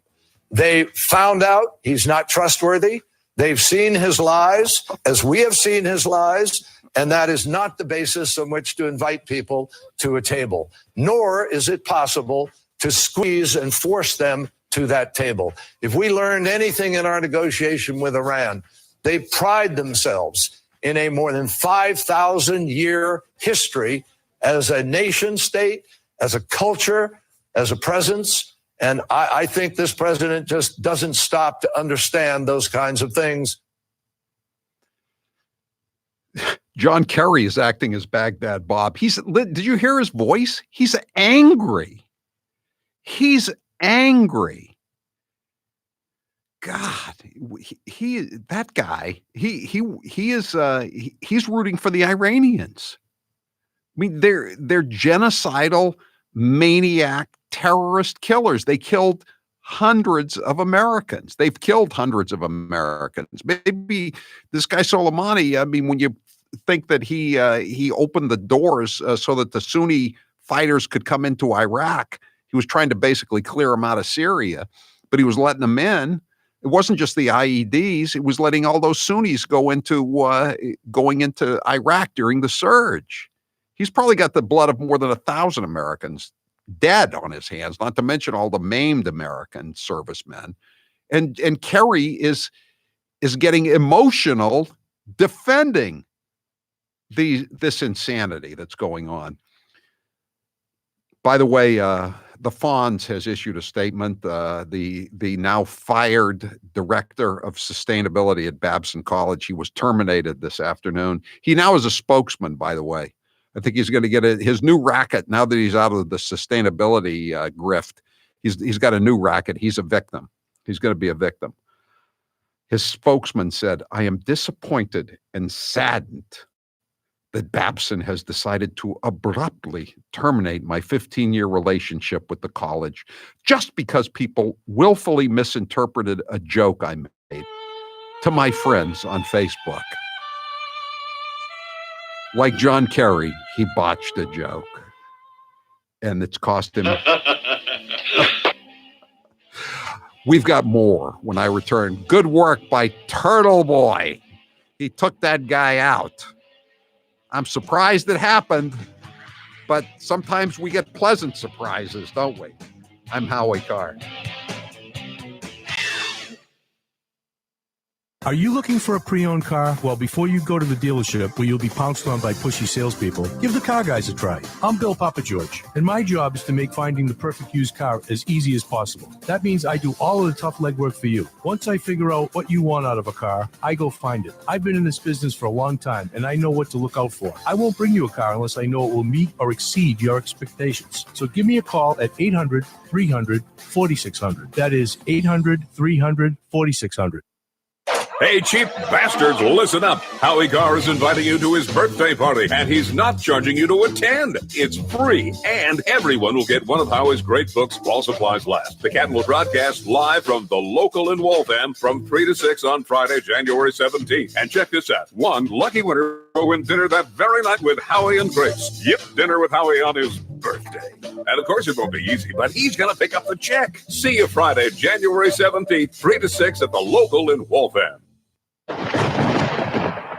And now, an interview with the Emperor of Hate, Howie Carr. Out of all of your books, which is your favorite title and why? I think my favorite title is Hitman because it's very effective. I thought long and hard about it. We're going to make it Boston Hitman, but then why make it Boston Hitman? Just make it Hitman. Make it a universal subject. If you could have dinner with one author, dead or alive, who would it be? I would probably have dinner with William Shakespeare.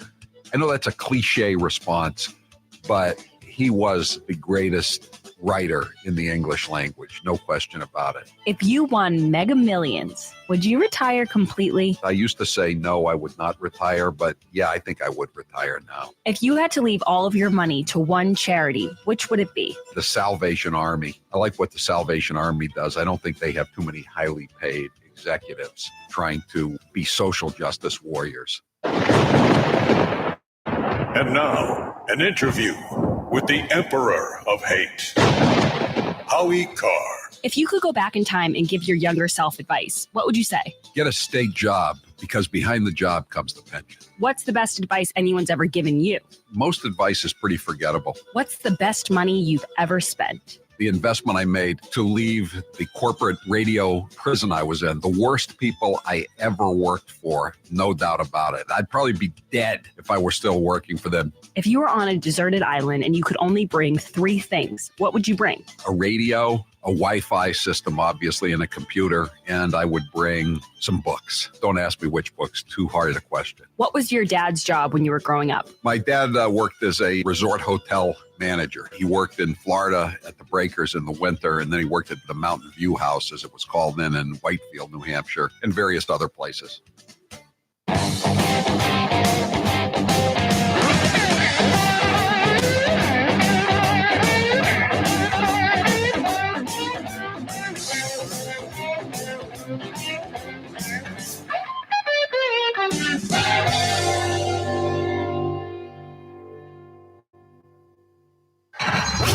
You're listening to the Howie Carr Show.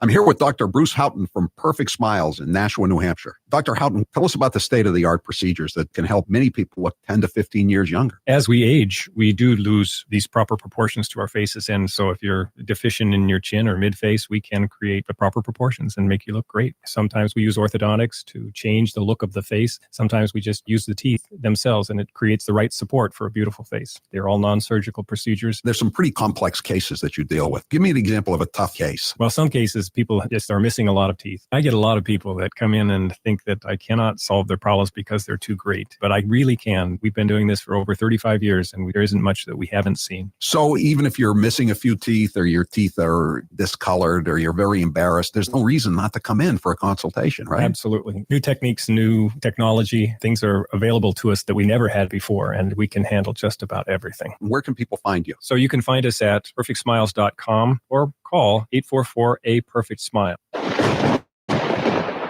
And now, an interview with the Emperor of Hate, Howie Carr. Who was your favorite actor? Humphrey Bogart, no doubt about it. I love all the old Humphrey Bogart movies. Jimmy Cagney would be a close second. Do you have a celebrity crush? No celebrity crushes. Ginger or Marianne? I always was a Marianne person. Never was bowled over by that Hollywood look. Plus, Ginger was in more revealing attire, scantily clad. Salty or sweet? Neither, but if I have to pick, I'll go with sweet. Movies or TV? TV. McDonald's or Burger King? McDonald's, although I'd prefer Five Guys. Facebook or Twitter? Definitely Twitter. I hate Facebook. Cake or pie? I'm a cake guy. Coke or Pepsi? Diet Coke. Coffee or tea? Coffee, obviously. Winter or summer? Summer. Good Lord. Why would you want winter? It's cold and it's dark. Enough with the fake news. You need to listen to Honest Howie's History. In my new weekly podcast, I take you behind the scenes of the most talked about news events and compare them to the past. We're going to go back 100 years here, but let's start with the latest politician in the Kennedy family's crosshairs. Whatever happened to the Massachusetts State Police? You know, Hermann Goering, Nazi. Nobody thought that there was any conspiracy there. Of course he was going to kill himself. Honest Howie's History. Listen today at HowieCarrShow.com. You're listening to the Howie Carr Show. I'm the Vice President of the United States. Love him or hate him, Joe Biden's here for the long haul, but we can't get enough of his gaffes. Here's the best of Uncle Joe speaking before he thinks. We choose truth over facts. When the stock market crashed, Franklin Roosevelt got on television. Make sure you have the record player on at night. Poor kids are just as bright and just as talented as white kids. Okay, all right. Look, you can frack with me later, okay? The teachers are recon. I'm married to a teacher. My deceased wife is a teacher. And Corn Pop was a bad dude. I can tell you, and I've known 8 presidents. 3 of the minimum. If you agree with me, go to Joe 30330 and help me. Had over 40 kids shot at Kent State on a beautiful lawn. I love this place. Look, what's not to like about Vermont in terms of the beauty of it? I said something that was not meant the way I said. I mean, what is it that I said wrong? I want to be clear. I'm not going nuts. Anyway, my time's up. I'm sorry. Here's how it works with my retirement accounts, and I'll bet yours too. If your 401k, your SEP, your IRA, whatever, is going up, you probably don't think very much about it, right? But if it's going down, well, there's nothing much else you can think of. So for the last couple of years, none of us have been worrying much about those quarterly statements. But lately, it's gotten a little worrisome. It's not that bad, not yet anyway, but what goes up must come down. Now is the time to start thinking about adjusting your investments. Gold and silver have always been a hedge against stock market volatility. Uncertainty about the future has traditionally met rising prices for precious metals. Orion Metal Exchange is the only precious metals company I trust. Give Orion a call to get a free, no-obligation investment guide about protecting your future with an enduring investment in gold and silver. You've got nothing to lose and everything to gain, including peace of mind, by calling Orion Metal Exchange now. Call them today at 800-912-2300. And with Orion, you'll get more metal for your money. Call 800-912-2300. That's 800-912-2300. And now, an interview with the Emperor of Hate, Howie Carr. If you could go back in time and give your younger self advice, what would you say? Get a state job, because behind the job comes the pension. What's the best advice anyone's ever given you? Most advice is pretty forgettable. What's the best money you've ever spent? The investment I made to leave the corporate radio prison I was in, the worst people I ever worked for, no doubt about it. I'd probably be dead if I were still working for them. If you were on a deserted island and you could only bring 3 things, what would you bring? A radio, a Wi-Fi system, obviously, and a computer, and I would bring some books. Don't ask me which books, too hard a question. What was your dad's job when you were growing up? My dad worked as a resort hotel manager. He worked in Florida at the Breakers in the winter, and then he worked at the Mountain View House, as it was called then, in Whitefield, New Hampshire, and various other places. There are many conversations at both the state and federal levels about gun control. People for and against background checks, waiting periods, and what you should and should not be allowed to purchase, regardless of what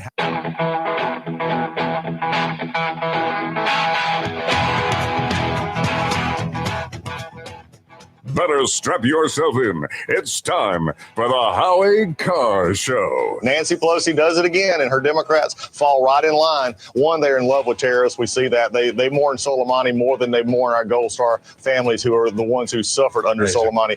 I feel ill a little bit. President Trump recklessly assassinated Qasem Soleimani. He had no evidence of an imminent threat or attack. There are those who think, well, it was in Iraq, so it counts. But it was an assault on Iran, so it shouldn't count. Live from the Matthews Brothers Studios. CBS News has learned that U.S. officials are confident that Iran shot down a Ukrainian jetliner in the hours after the Iranian missile attack on U.S. targets. The head of the Civil Aviation Authority has publicly come out and said that's simply not true.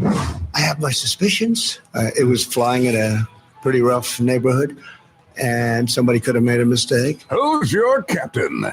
Howie Carr. Senator Dianne Feinstein says the longer it goes on, the less urgent it becomes. So if it's serious and urgent, send them over, meaning the articles. If it isn't, don't send it over. Whatever the ploy was, she's made her point, and that's it. I mean, basically, Mitch McConnell has sort of won this one. There will be no haggling with the House over Senate procedure. The House Democrats' turn is over.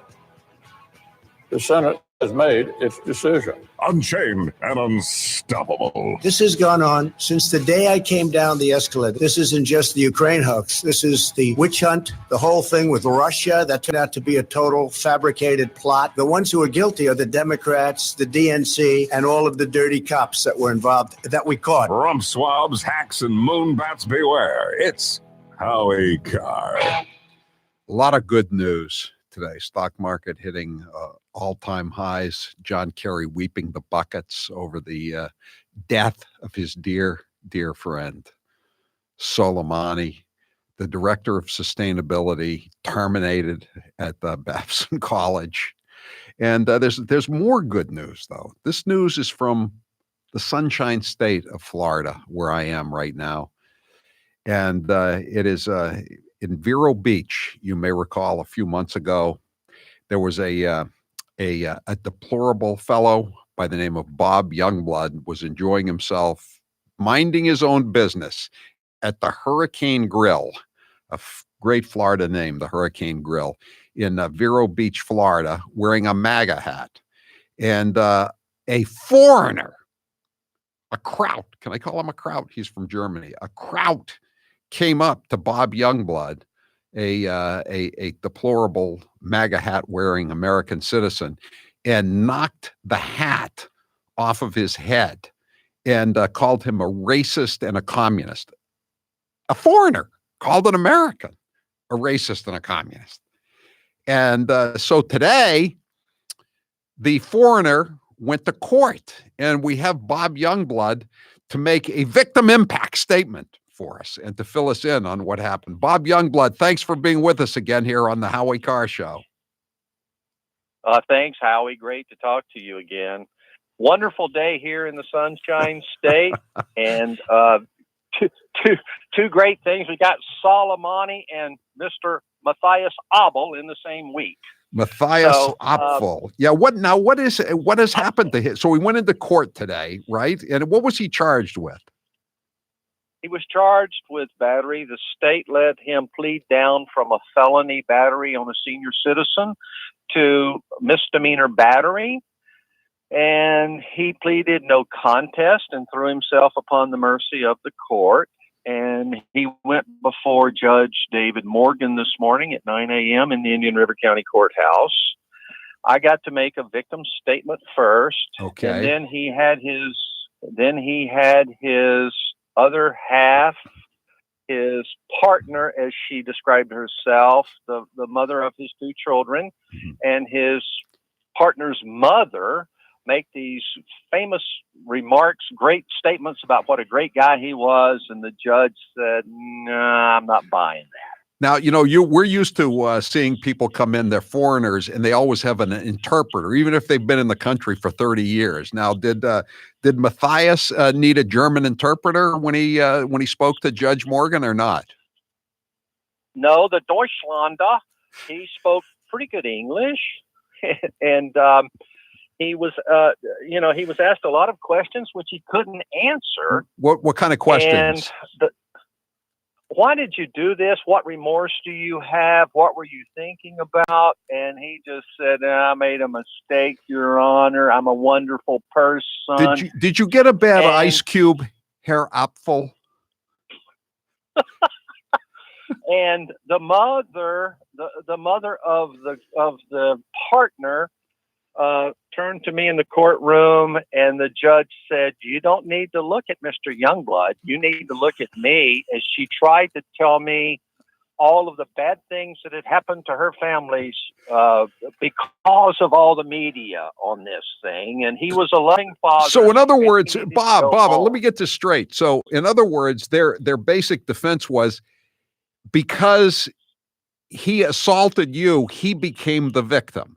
Right. So actually, he was the victim, not you. And the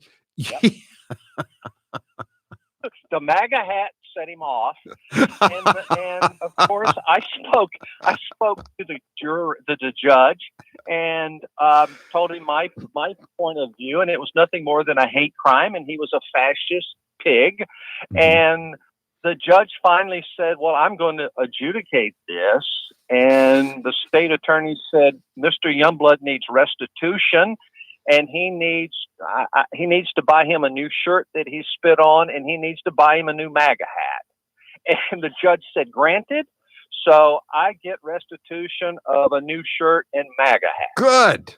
Good. How much does that come to, do you think? How many in Deutschmarks?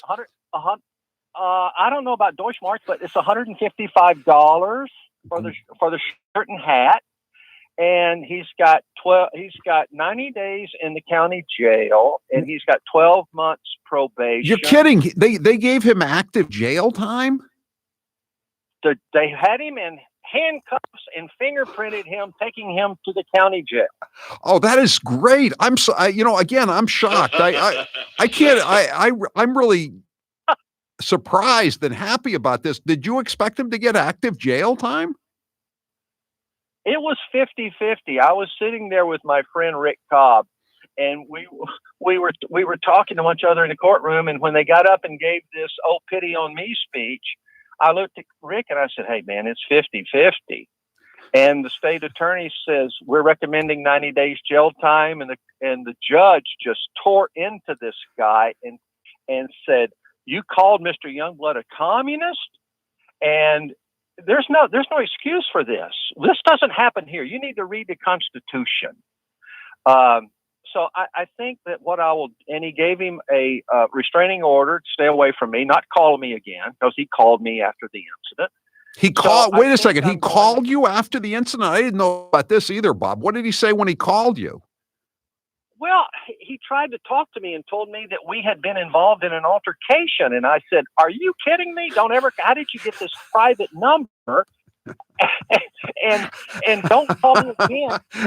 So I took it to the police department, and they said, "We'll put a stop to this." 4 hours later, the Deutschlander called me again. So, this guy, so when the mother-in-law, I'll call her the mother-in-law, got up today, she was talking about how wonderful and well-educated these people were. And I was like, oh my God, are you kidding me? This is a academia moron. What did they say when the judge pronounced sentence and told the guy he's going to have to spend 30 days or 90 days in the hole? They were looking at me like I was the Ayatollah Khomeini, oh my gosh, look what you did to us. He did it to himself. So wow. It was a great day here. And I'm not finished, Howie. I have filed civil lawsuits against them. Any proceeds that come from this will be donated to charity. It sounds like the mother-in-law was, or the common mother-in-law was more angry than the wife. What did she glare at you? Did she give you the death stare when the sentence was pronounced? She gave me the death. She gave me the death stare, and and then during the testimony that she was giving, the judge stopped her and said, "You don't need to look at Mr. Youngblood. You need to look at me." And she was looking at me like this was all my fault. And I was like, "Are you just out of your mind?" So anyway, the old boy goes to jail. He's in jail tonight. Oh, wow. And how much time do you think he's actually going to have to serve? He got 90 days. I guess you get time off for good behavior, though, right? What's he going to do? A month, 2 months? He has to serve the 90 days. That's mandatory. Wow, 90 days? Yeah, he's got to serve the 90 days in the county jail. And if he comes out, he's on 12 months probation. If he violates that probation, then he has to go back to jail, and he will serve the remainder of that probation time in jail. In other words, if he gets out of line, he'll miss Oktoberfest. He will miss Oktoberfest and the World Series again. Taylor, did Herr Apfel's mother make a statement to the court this afternoon or this morning? He's a good boy. No, very good boy. No, that's our joke. That's our joke, Bob. There were no other Deutschlanders there other than Matthias Abel himself. Oh man, that is a great story, Bob. I am so happy. I when you called up earlier today, I looked around. I haven't seen anything. Are there been any stories posted online about this yet? Yeah, the Smoking Gun has a great story on it this evening. Okay. And they talked about my recent surgeries. I told the judge that I had surgery 3 days prior to the spitting incident, and I had 17 or 18 open sutures in my throat from cancer surgery, and he'd spit all over me. It took him 65 days to provide me with a blood test. Wow, what a jerk. What was his job? What was his job? He is a computer guru that works out of his house, and she works for a company called Express Scripts. She is a senior analyst and professional problem solver. It seems to me that she created a big problem by telling him to go mess with me. Is that who he's blaming? His significant other? No, well, she said that she put him up to it in the initial police report. She said, I told him to go over there and call him a communist for wearing the hat. This is just a great day. I mean, so much good news today, Bob. I'm so happy you called in. It's fantastic to learn. We'll have to check out the story on the Smoking Gun, and I'll have Taylor tweet it out too. I've sent you a deplorable T-shirt, right? Yeah, you gave me the Dirty Rats T-shirt and a book. Yeah. And one of the things the judge told this guy today that he did not have any understanding of the American Constitution and our freedom of speech and expression. And this is not a communist country. You can't do those things in a communist country, he said, but we're free people. And so I think I'm going to send this guy a book. It's written by a Canadian. The last name is Johnson. It's called History of the American People. And I think I'm going to send him that in the jailhouse. He's got plenty of time to read. Yeah, he does. It's better that he read that than Mein Kampf or something like that. That might just get him into more trouble. I tell you what, Bob, I'm going to send you one of my deplorable T-shirts next. Okay, just talk to Brandon afterwards, and we'll send you. What's your buddy's name? Rick Cobb. We'll send Rick one too. So give us your size and Rick's size, and we'll send you both T-shirts.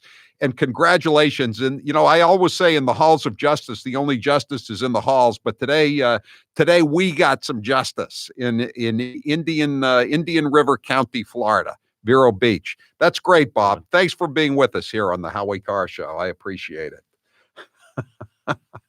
Jay from Chelsea says all that, and Bob Youngblood didn't even have to put on the neck brace. Yeah. Well, he was the victim, not the defendant. Talking about erectile dysfunction isn't easy. Usually we just brush it off or blame ourselves, saying things like, I just lost my mojo, or we avoid it altogether with excuses like, I had a long day at the office, or sorry, honey, I'm not feeling it tonight. But it's a treatable malady, erectile dysfunction. And with Roman, it's easy to talk about it with a real doctor who can prescribe real medication to get you real relief fast. It's simple, safe, and totally discreet. You don't have to have any awkward visits to the physician or the pharmacy to pick up your prescription. With Roman, you can get a free online evaluation and ongoing care for ED, erectile dysfunction, all from the comfort and privacy of your own home.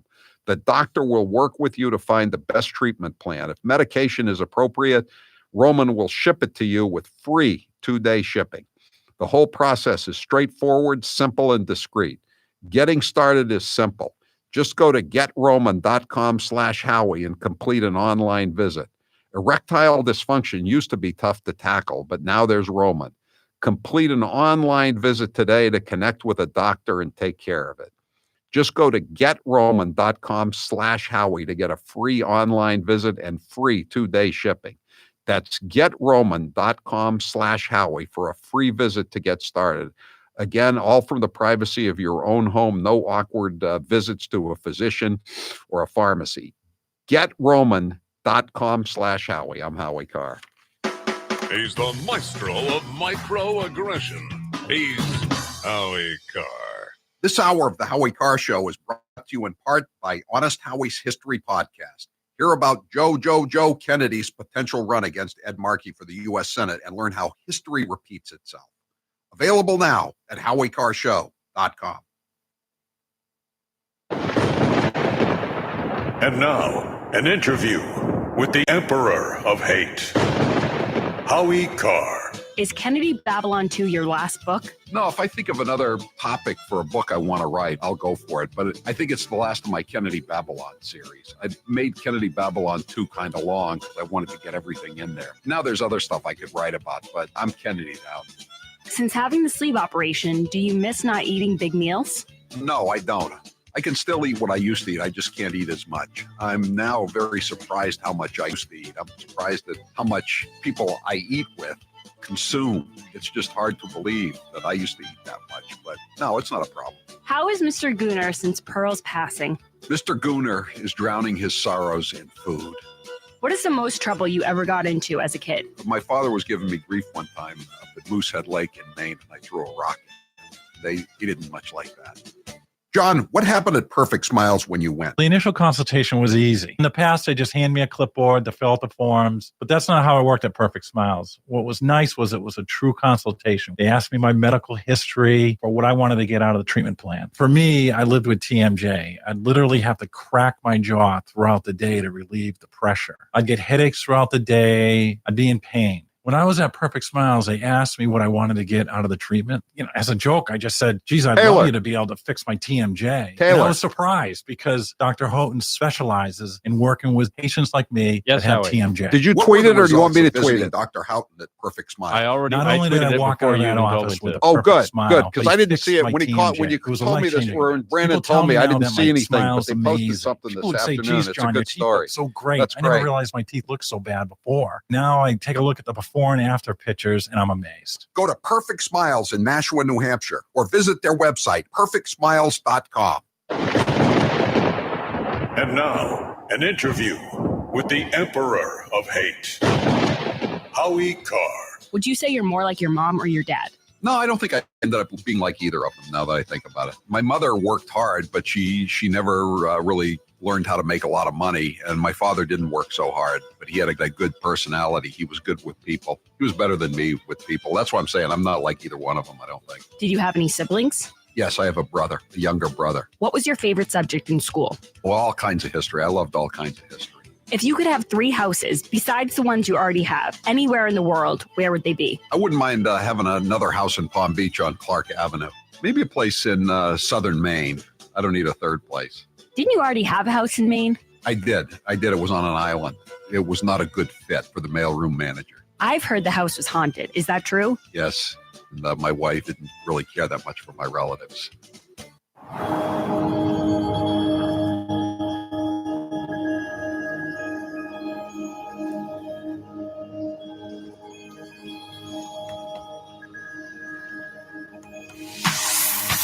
Hi, this is Cindy from Osterville, Massachusetts. This is Brett Rock from Dunstable, Massachusetts. This is Amy in Lisbon Falls, Maine, and this is the Howie Carr Show. What is it with these foreigners that think they can assault Americans wearing MAGA hats? The same with a couple of the texters have mentioned the woman who assaulted the construction worker, the young guy at the bar in Falmouth.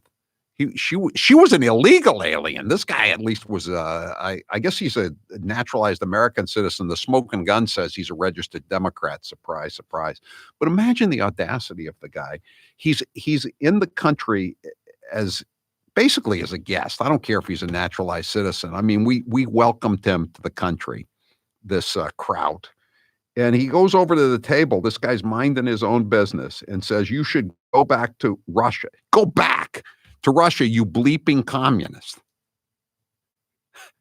He's not from the United States, and he's telling an American to go back to Russia. We're, as bad as the Fonz feels tonight, Asheen Fonzie lost his job at Babson College and all that. It could be worse, Fonz. You could be looking at 90 days in the Indian River County lockup. Simply Safe Home Security is like getting commercial grade enterprise level security, but for your own home. It's only 50 cents a day, no contracts, get free shipping on your order, plus a 60-day money back guarantee at simplysafehowie.com, simplysafehowie.com. Taylor, what's the poll question? What are the results thus far?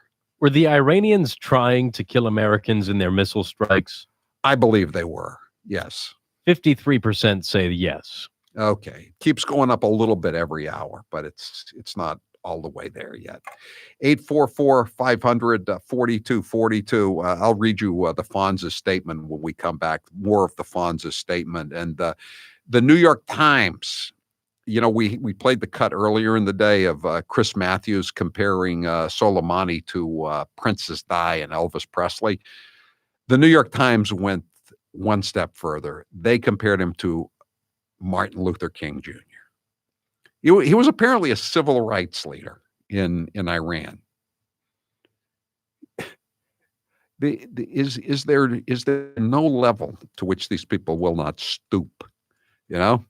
But sometimes they get called out on it. Just ask Matthias Apfel and just ask Asheen Fonzie, who was taken out. And again, I congratulate Turtle Boy Sports for getting the story out into the open. And I can't wait to read the message boards on the Boston Globe tonight when the story finally makes it. They don't even have the story posted yet, but should be up at any moment.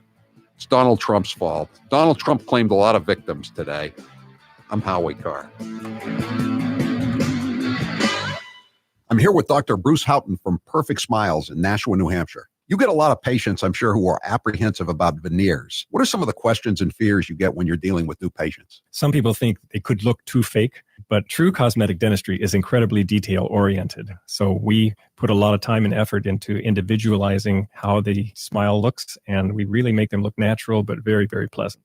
People are concerned. They wonder, I got my teeth. Do I really want to put caps on? Exactly. Yeah, they think they'll have that Hollywood look or fake look, but the technology that we have available and the artistry that we can create now really makes things so natural that most people, in fact, most dentists are just surprised that we can create what we can create nowadays. Everyone is different. Everyone has different facial dimensions, different bone structure, and we do everything we can to individualize treatment because there is no one perfect smile. It is your perfect smile. Dr. Houghton, where can people find you? So you can find us at perfectsmiles.com or call 844-A-PERFECT-SMILE, 844-A-PERFECT-SMILE.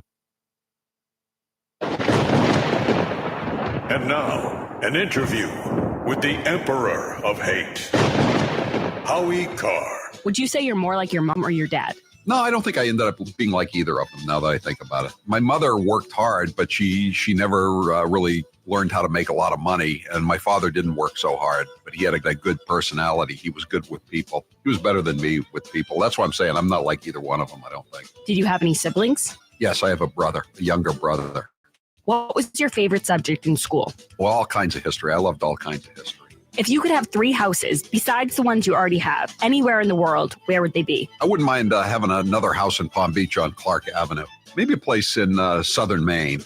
I don't need a third place. Didn't you already have a house in Maine? I did. It was on an island. It was not a good fit for the mailroom manager. I've heard the house was haunted. Is that true? Yes.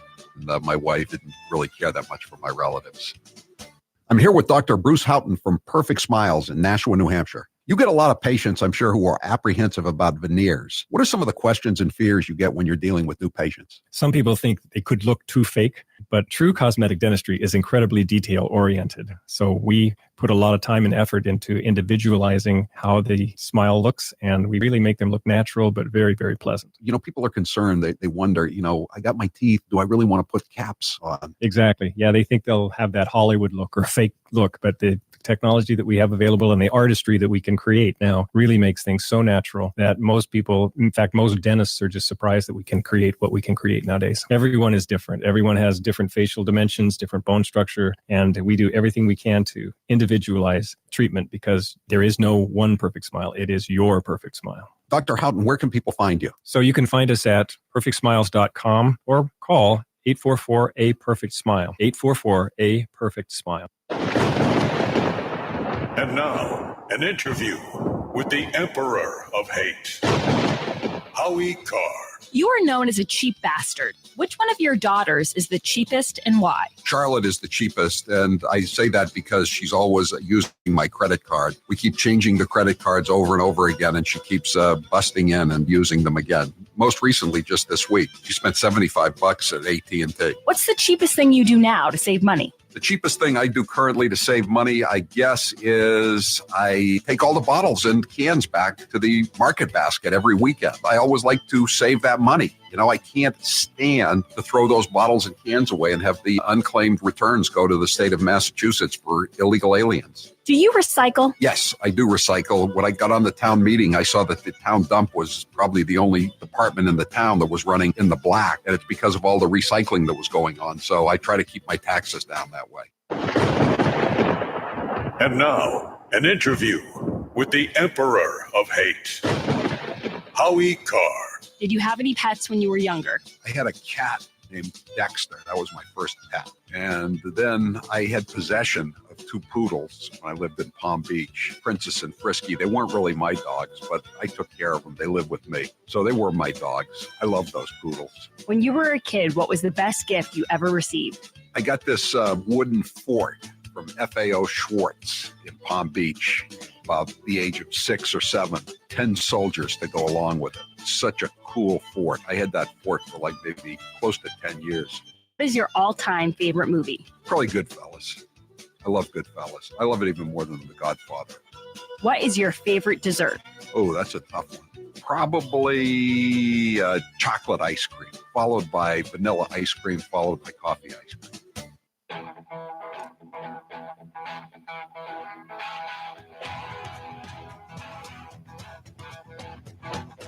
Live from the Matthews Brothers Studios. 844-500-4242-561. That dummy up in Vero Beach received more punishment than the black congressional Israelites. Black Hebrew Israelites, I think is what he means to say. Or those Antifa thugs that assaulted reporter Andy Nogue. I don't know how to pronounce it. Go. I'm glad, but it doesn't seem equivalent to meet the crime. Wow. I'm just, sometimes these are makeup calls. I know this guy is probably angry tonight, sitting in the jail cell, eating this chicken fried steak and his green Jell-O. But, sometimes justice is visited upon the right people. 844-500-4242. And this guy had it coming. And again, to call the victim. Most people don't do that. Most people are smart enough not to, because maybe it's a cultural thing. He doesn't know how things work I don't know how things work in Germany. Maybe if you beat somebody up in Germany, it's okay to call them and harass them afterwards. 844-500-4242. 860 says, what a week. First Sandman wins the lawsuit with CNN Then the Fonz goes down and the jerky German gets 90 days. My heart feels like an alligator. Yeah, so does mine, actually. And Trump's speaking tonight. That should be fun. Okay, so here is, let me read you all of the Fonz's statement here. I read part of it before, but I'll read it all again. I am disappointed and saddened. This is Asheen Fonzie, the former director of sustainability. Who will handle sustainability for Babson College now?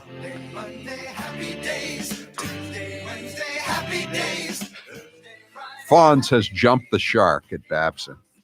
I am disappointed and saddened that Babson has decided to abruptly terminate my 15-year relationship with the college just because people willfully misinterpreted a joke I made to my friends on Facebook. He said this through a spokesman, by the way, so now I assume he's going to be making the victim tour. He's got 90 days, when Matthias Apfel is not going to be available to go on the victim tour. I would have hoped that Babson, an institution of higher education that I love and to which I have given a great deal. I mean, who else would have taken the thankless job of being director of sustainability? What were his greatest accomplishments as director of sustainability? Did he put in a recycling bin at the student union? Did he pick up some discarded papers somewhere in the physics building? I wonder what his greatest moment. I hope he'll write a monograph on his greatest achievements as director of sustainability at Babson. Take bribes from Felicity Huffman. I would have hoped that Babson is an institution of higher learning that I love and to which I have given a great deal. Although he didn't outline what he'd given a great deal of, would have defended and supported my right to free speech. Beyond my own situation, I am really concerned about what this portends for our ability as Americans to engage in political discourse without presuming the worst about each other. Oh no. Oh no. 781 says Harvard will take him in a hot minute.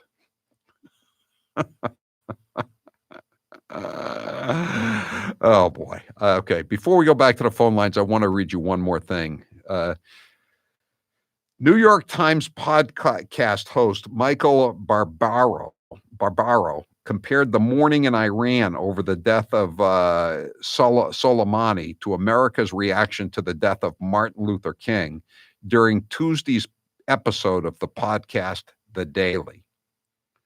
What you are describing feels like the kind of unified national outpouring that is reserved for a small handful of figures in any country. Host Barbero told Times reporter Farnaz Fashihi during the episode titled Why Iran is in Mourning. A beloved president, a civil rights leader like Martin Luther King in the United States, not for what our colleagues have described as a general who specializes in covert operations in Iran. Fashihi, who covers Iran for the Times, told Barbero that it is difficult for people outside Iran to understand the role Soleimani played in the country. He was single-handedly the most revered and influential character in Iran, she said. Oh, really? This woman, Farnaz Fashihi, she's the one who posted the video of Soleimani reading poetry. She took a lot of blowback in social media about that. And she said, "Hey, I'm just a reporter, I'm just posting stuff to make this guy look good. So what if he's a world-class terrorist?" She didn't say that. I put that in.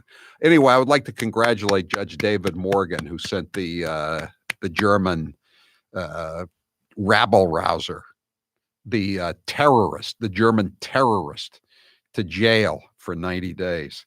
844-500-4242. Donald, you're next with Howie Carr. Go ahead, Donald. You there, Donald? Good evening, Howie. Hi. Listen, yes, right here. You got me? Yeah. Yeah, I had to look the smoking gun up thing for you. But in doing so, there's another case. I won't go into the names, but a coworker got into an argument with another coworker, and one coworker attacked the other one over the recent argument with what Trump has just done. Now, just guess who got attacked. Once again, the Trump supporter just got attacked. Where was this? And it ended up in fisticuffs. Where was this I one? couldn't get a location, but it was Florida. It was in Florida. The article didn't have a city with it, Yeah, but it just happened today. It's the smoking so the gun? violence is coming from one direction. It's scary. Okay. Well, it is in the smoking Yes. gun, though. I'll just have McKay. Can you see if you can find that the other Florida incident today where a Trump supporter was attacked? So another That's under the terrorist. title of, Yeah. No, I'm that's glad. under a workplace argument over Trump. Yeah. No, that's it just keeps happening.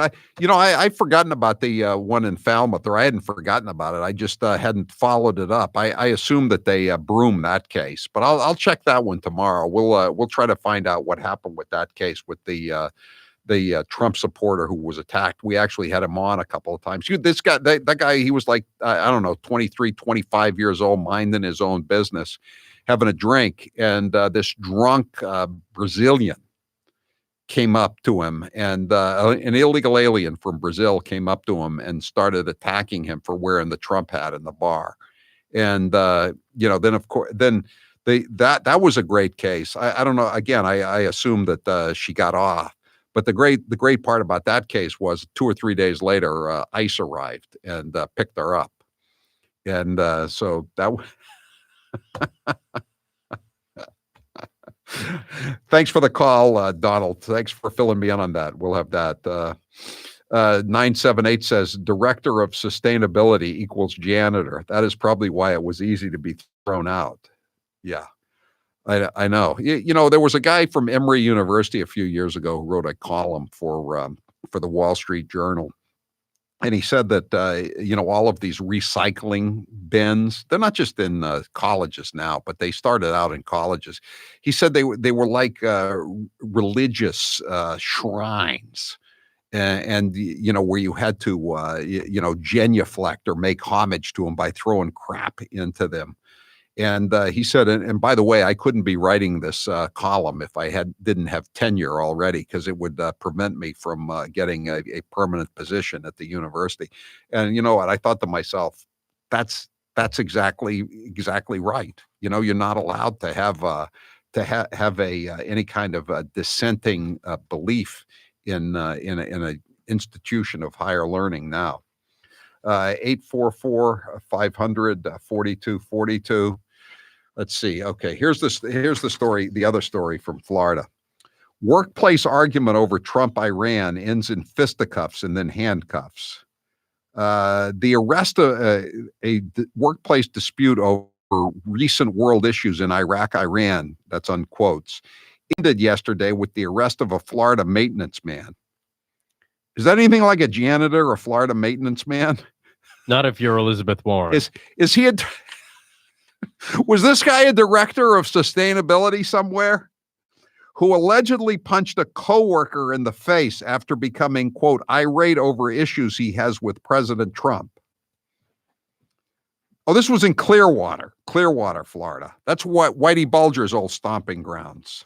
That's where he took Nikki and Gigi, the miniature poodles, to the dog training school. According to an arrest affidavit, Armando Colan, no word on his immigration status, attacked Benjamin Martin over an argument. The men worked together at the On Top of the World, a 55 and older condominium development in Clearwater. Martin and two witnesses told cops that Armando Colan was the only aggressor during an argument yesterday morning about Trump and international affairs. When Martin sought to, quote, leave the area due to the defendant's attitude, Colan, a Democrat, no, I put that in, obviously he is a Democrat, allegedly attacked his fellow worker, striking him in the face with a punch that resulted in a small laceration. The defendant became irate over issues he has with President Trump, the police report stated. Kolan, seen above, he's a very handsome fellow. Seen above was arrested for battery. He was freed from the county jail early this morning after posting $500 on the misdemeanor count. Good Lord. A lot of violence. Glad I'm down here in Boca right now. Soon to be heading back to God's country. Palm Beach. Yeah. Clearwater, Florida. So there are Vero Beach is on this side of the state and this side of the peninsula, and Clearwater's on the other side of the peninsula. Whitey Bulger, was a Trump guy, believe it or not. I guess that's not a real good advertisement for us deplorables, but he was. I wonder what would have happened if Armando Colan had decided to punch Whitey Bulger in the face for speaking well of POTUS. Simply Safe Home Security is like getting a commercial grade enterprise level security, but for your own home or apartment. Think about the security that Fortune 500 companies use. They need to know police are going to be on the scene immediately in the case of a break-in. This is exactly the kind of security that you will get from Simply Safe. If there's a break-in, Simply Safe uses real video evidence to give police an eyewitness account of the crime. That means police dispatch up to 350% faster than for a normal burglar alarm. Because other systems have so many false alarms, police just tend to push them down the list of calls to respond to. Not with Simply Safe, because they know Simply Safe is giving them real-time information. With Simply Safe, you get comprehensive protection for your home. Outdoor cameras and doorbells alert you to anyone approaching your home.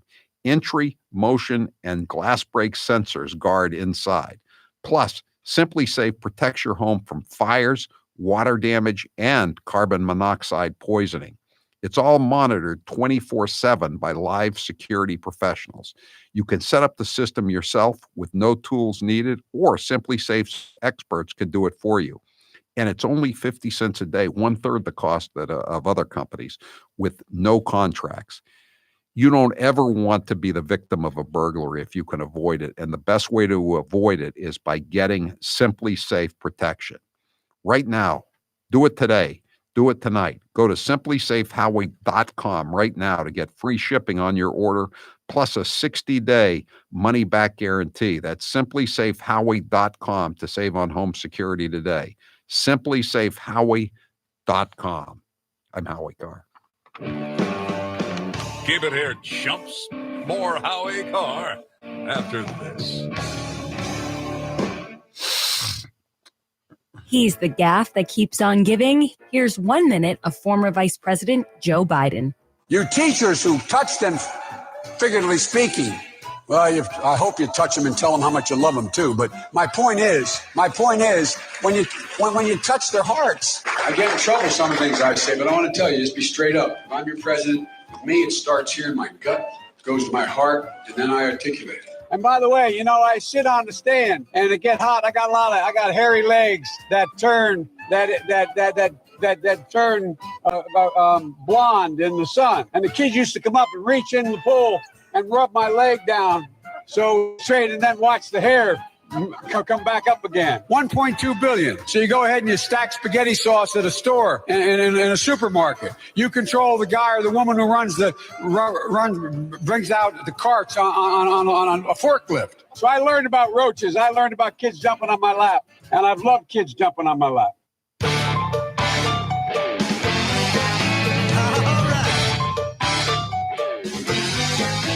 Thank you, New England, for supporting Music Drives Us. Since 2006, we have used the power of music to benefit communities throughout the 6 states of New England.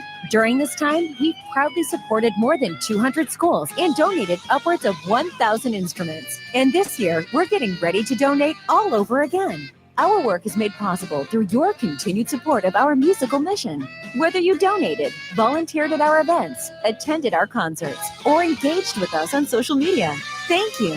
We hope you'll stay tuned with what we have in store for this year, because it'll be our best year yet. Visit us at musicdrivesus.org. That's musicdrivesus.org. Or follow us at Music Drives Us on social. Together, we can keep music in our schools.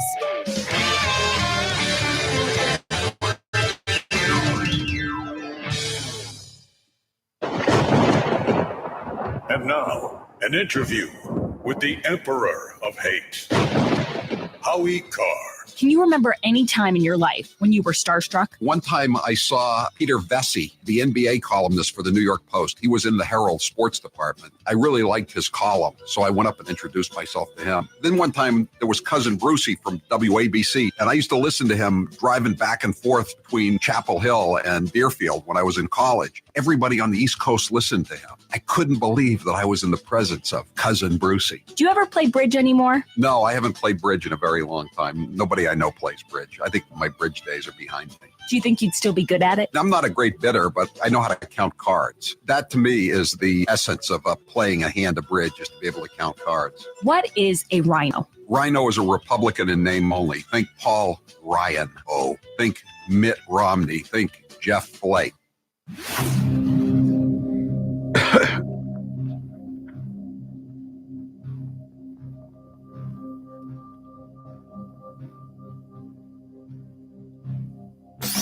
This is Kevin from Brockton. This is Karen from Boiling Springs, South Carolina. This is Officer Mark calling from beautiful Stratford County, New Hampshire. And this is the Howie Carr Show.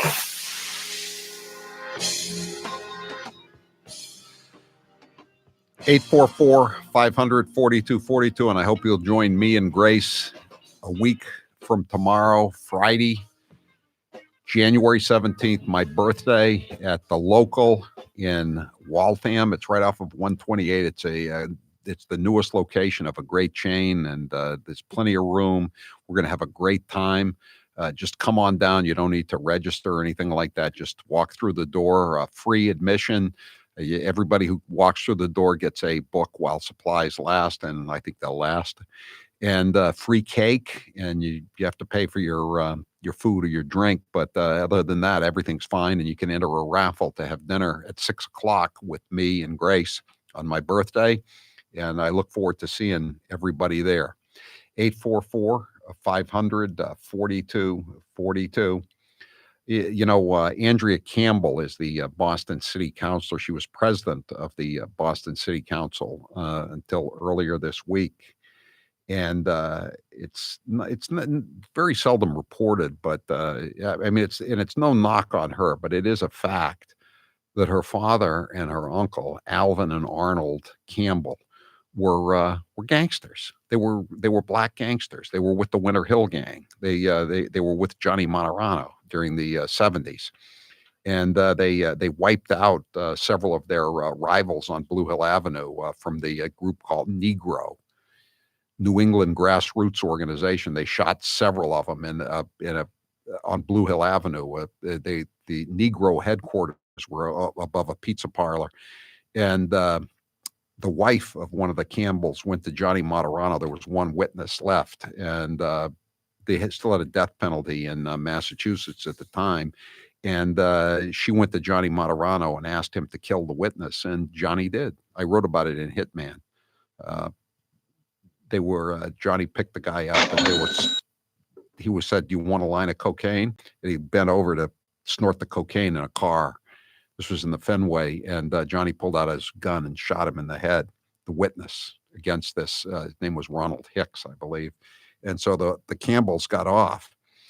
And so Andrea Campbell is the daughter of Alvin Campbell. Arnold was the bigger of the brothers. They did time with Whitey Bulger too. They were bank robbers before they got into just the rackets. And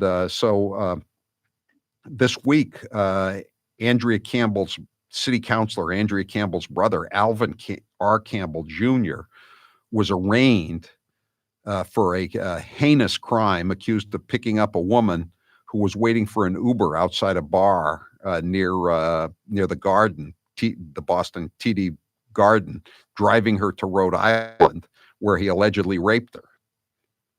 So And again, this is no knock on Andrea Campbell, but it's just an interesting story that this is her background. Jeannie, you're next with Howie Carr. Go ahead, Jeannie. Howie, I want to thank you for this wonderful Robert Youngblood down there. And Howie, I was so disgusted about it like you. I called there. I talked to several sheriffs.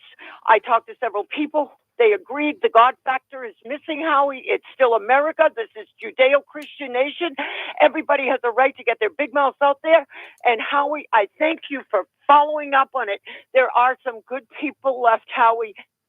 It seems like 90 days is a lot, but on the other hand, I mean, isn't it great that finally one of these people commits this kind of stupid, violent, lawless act and gets called down and is actually going to do 90 days? Maybe this will be serve as a deterrent, Jeannie. I sure hope so. And I wouldn't mind Armando Colan up in Clearwater doing a little time as well. I mean, how many times can deplorables turn the other cheek? 844-500-4242. The president speaks in a few moments. I'm Howie Carr. Who are still suffering from hair loss and thinning hair. I recently met up with the doctors at New England Center for Hair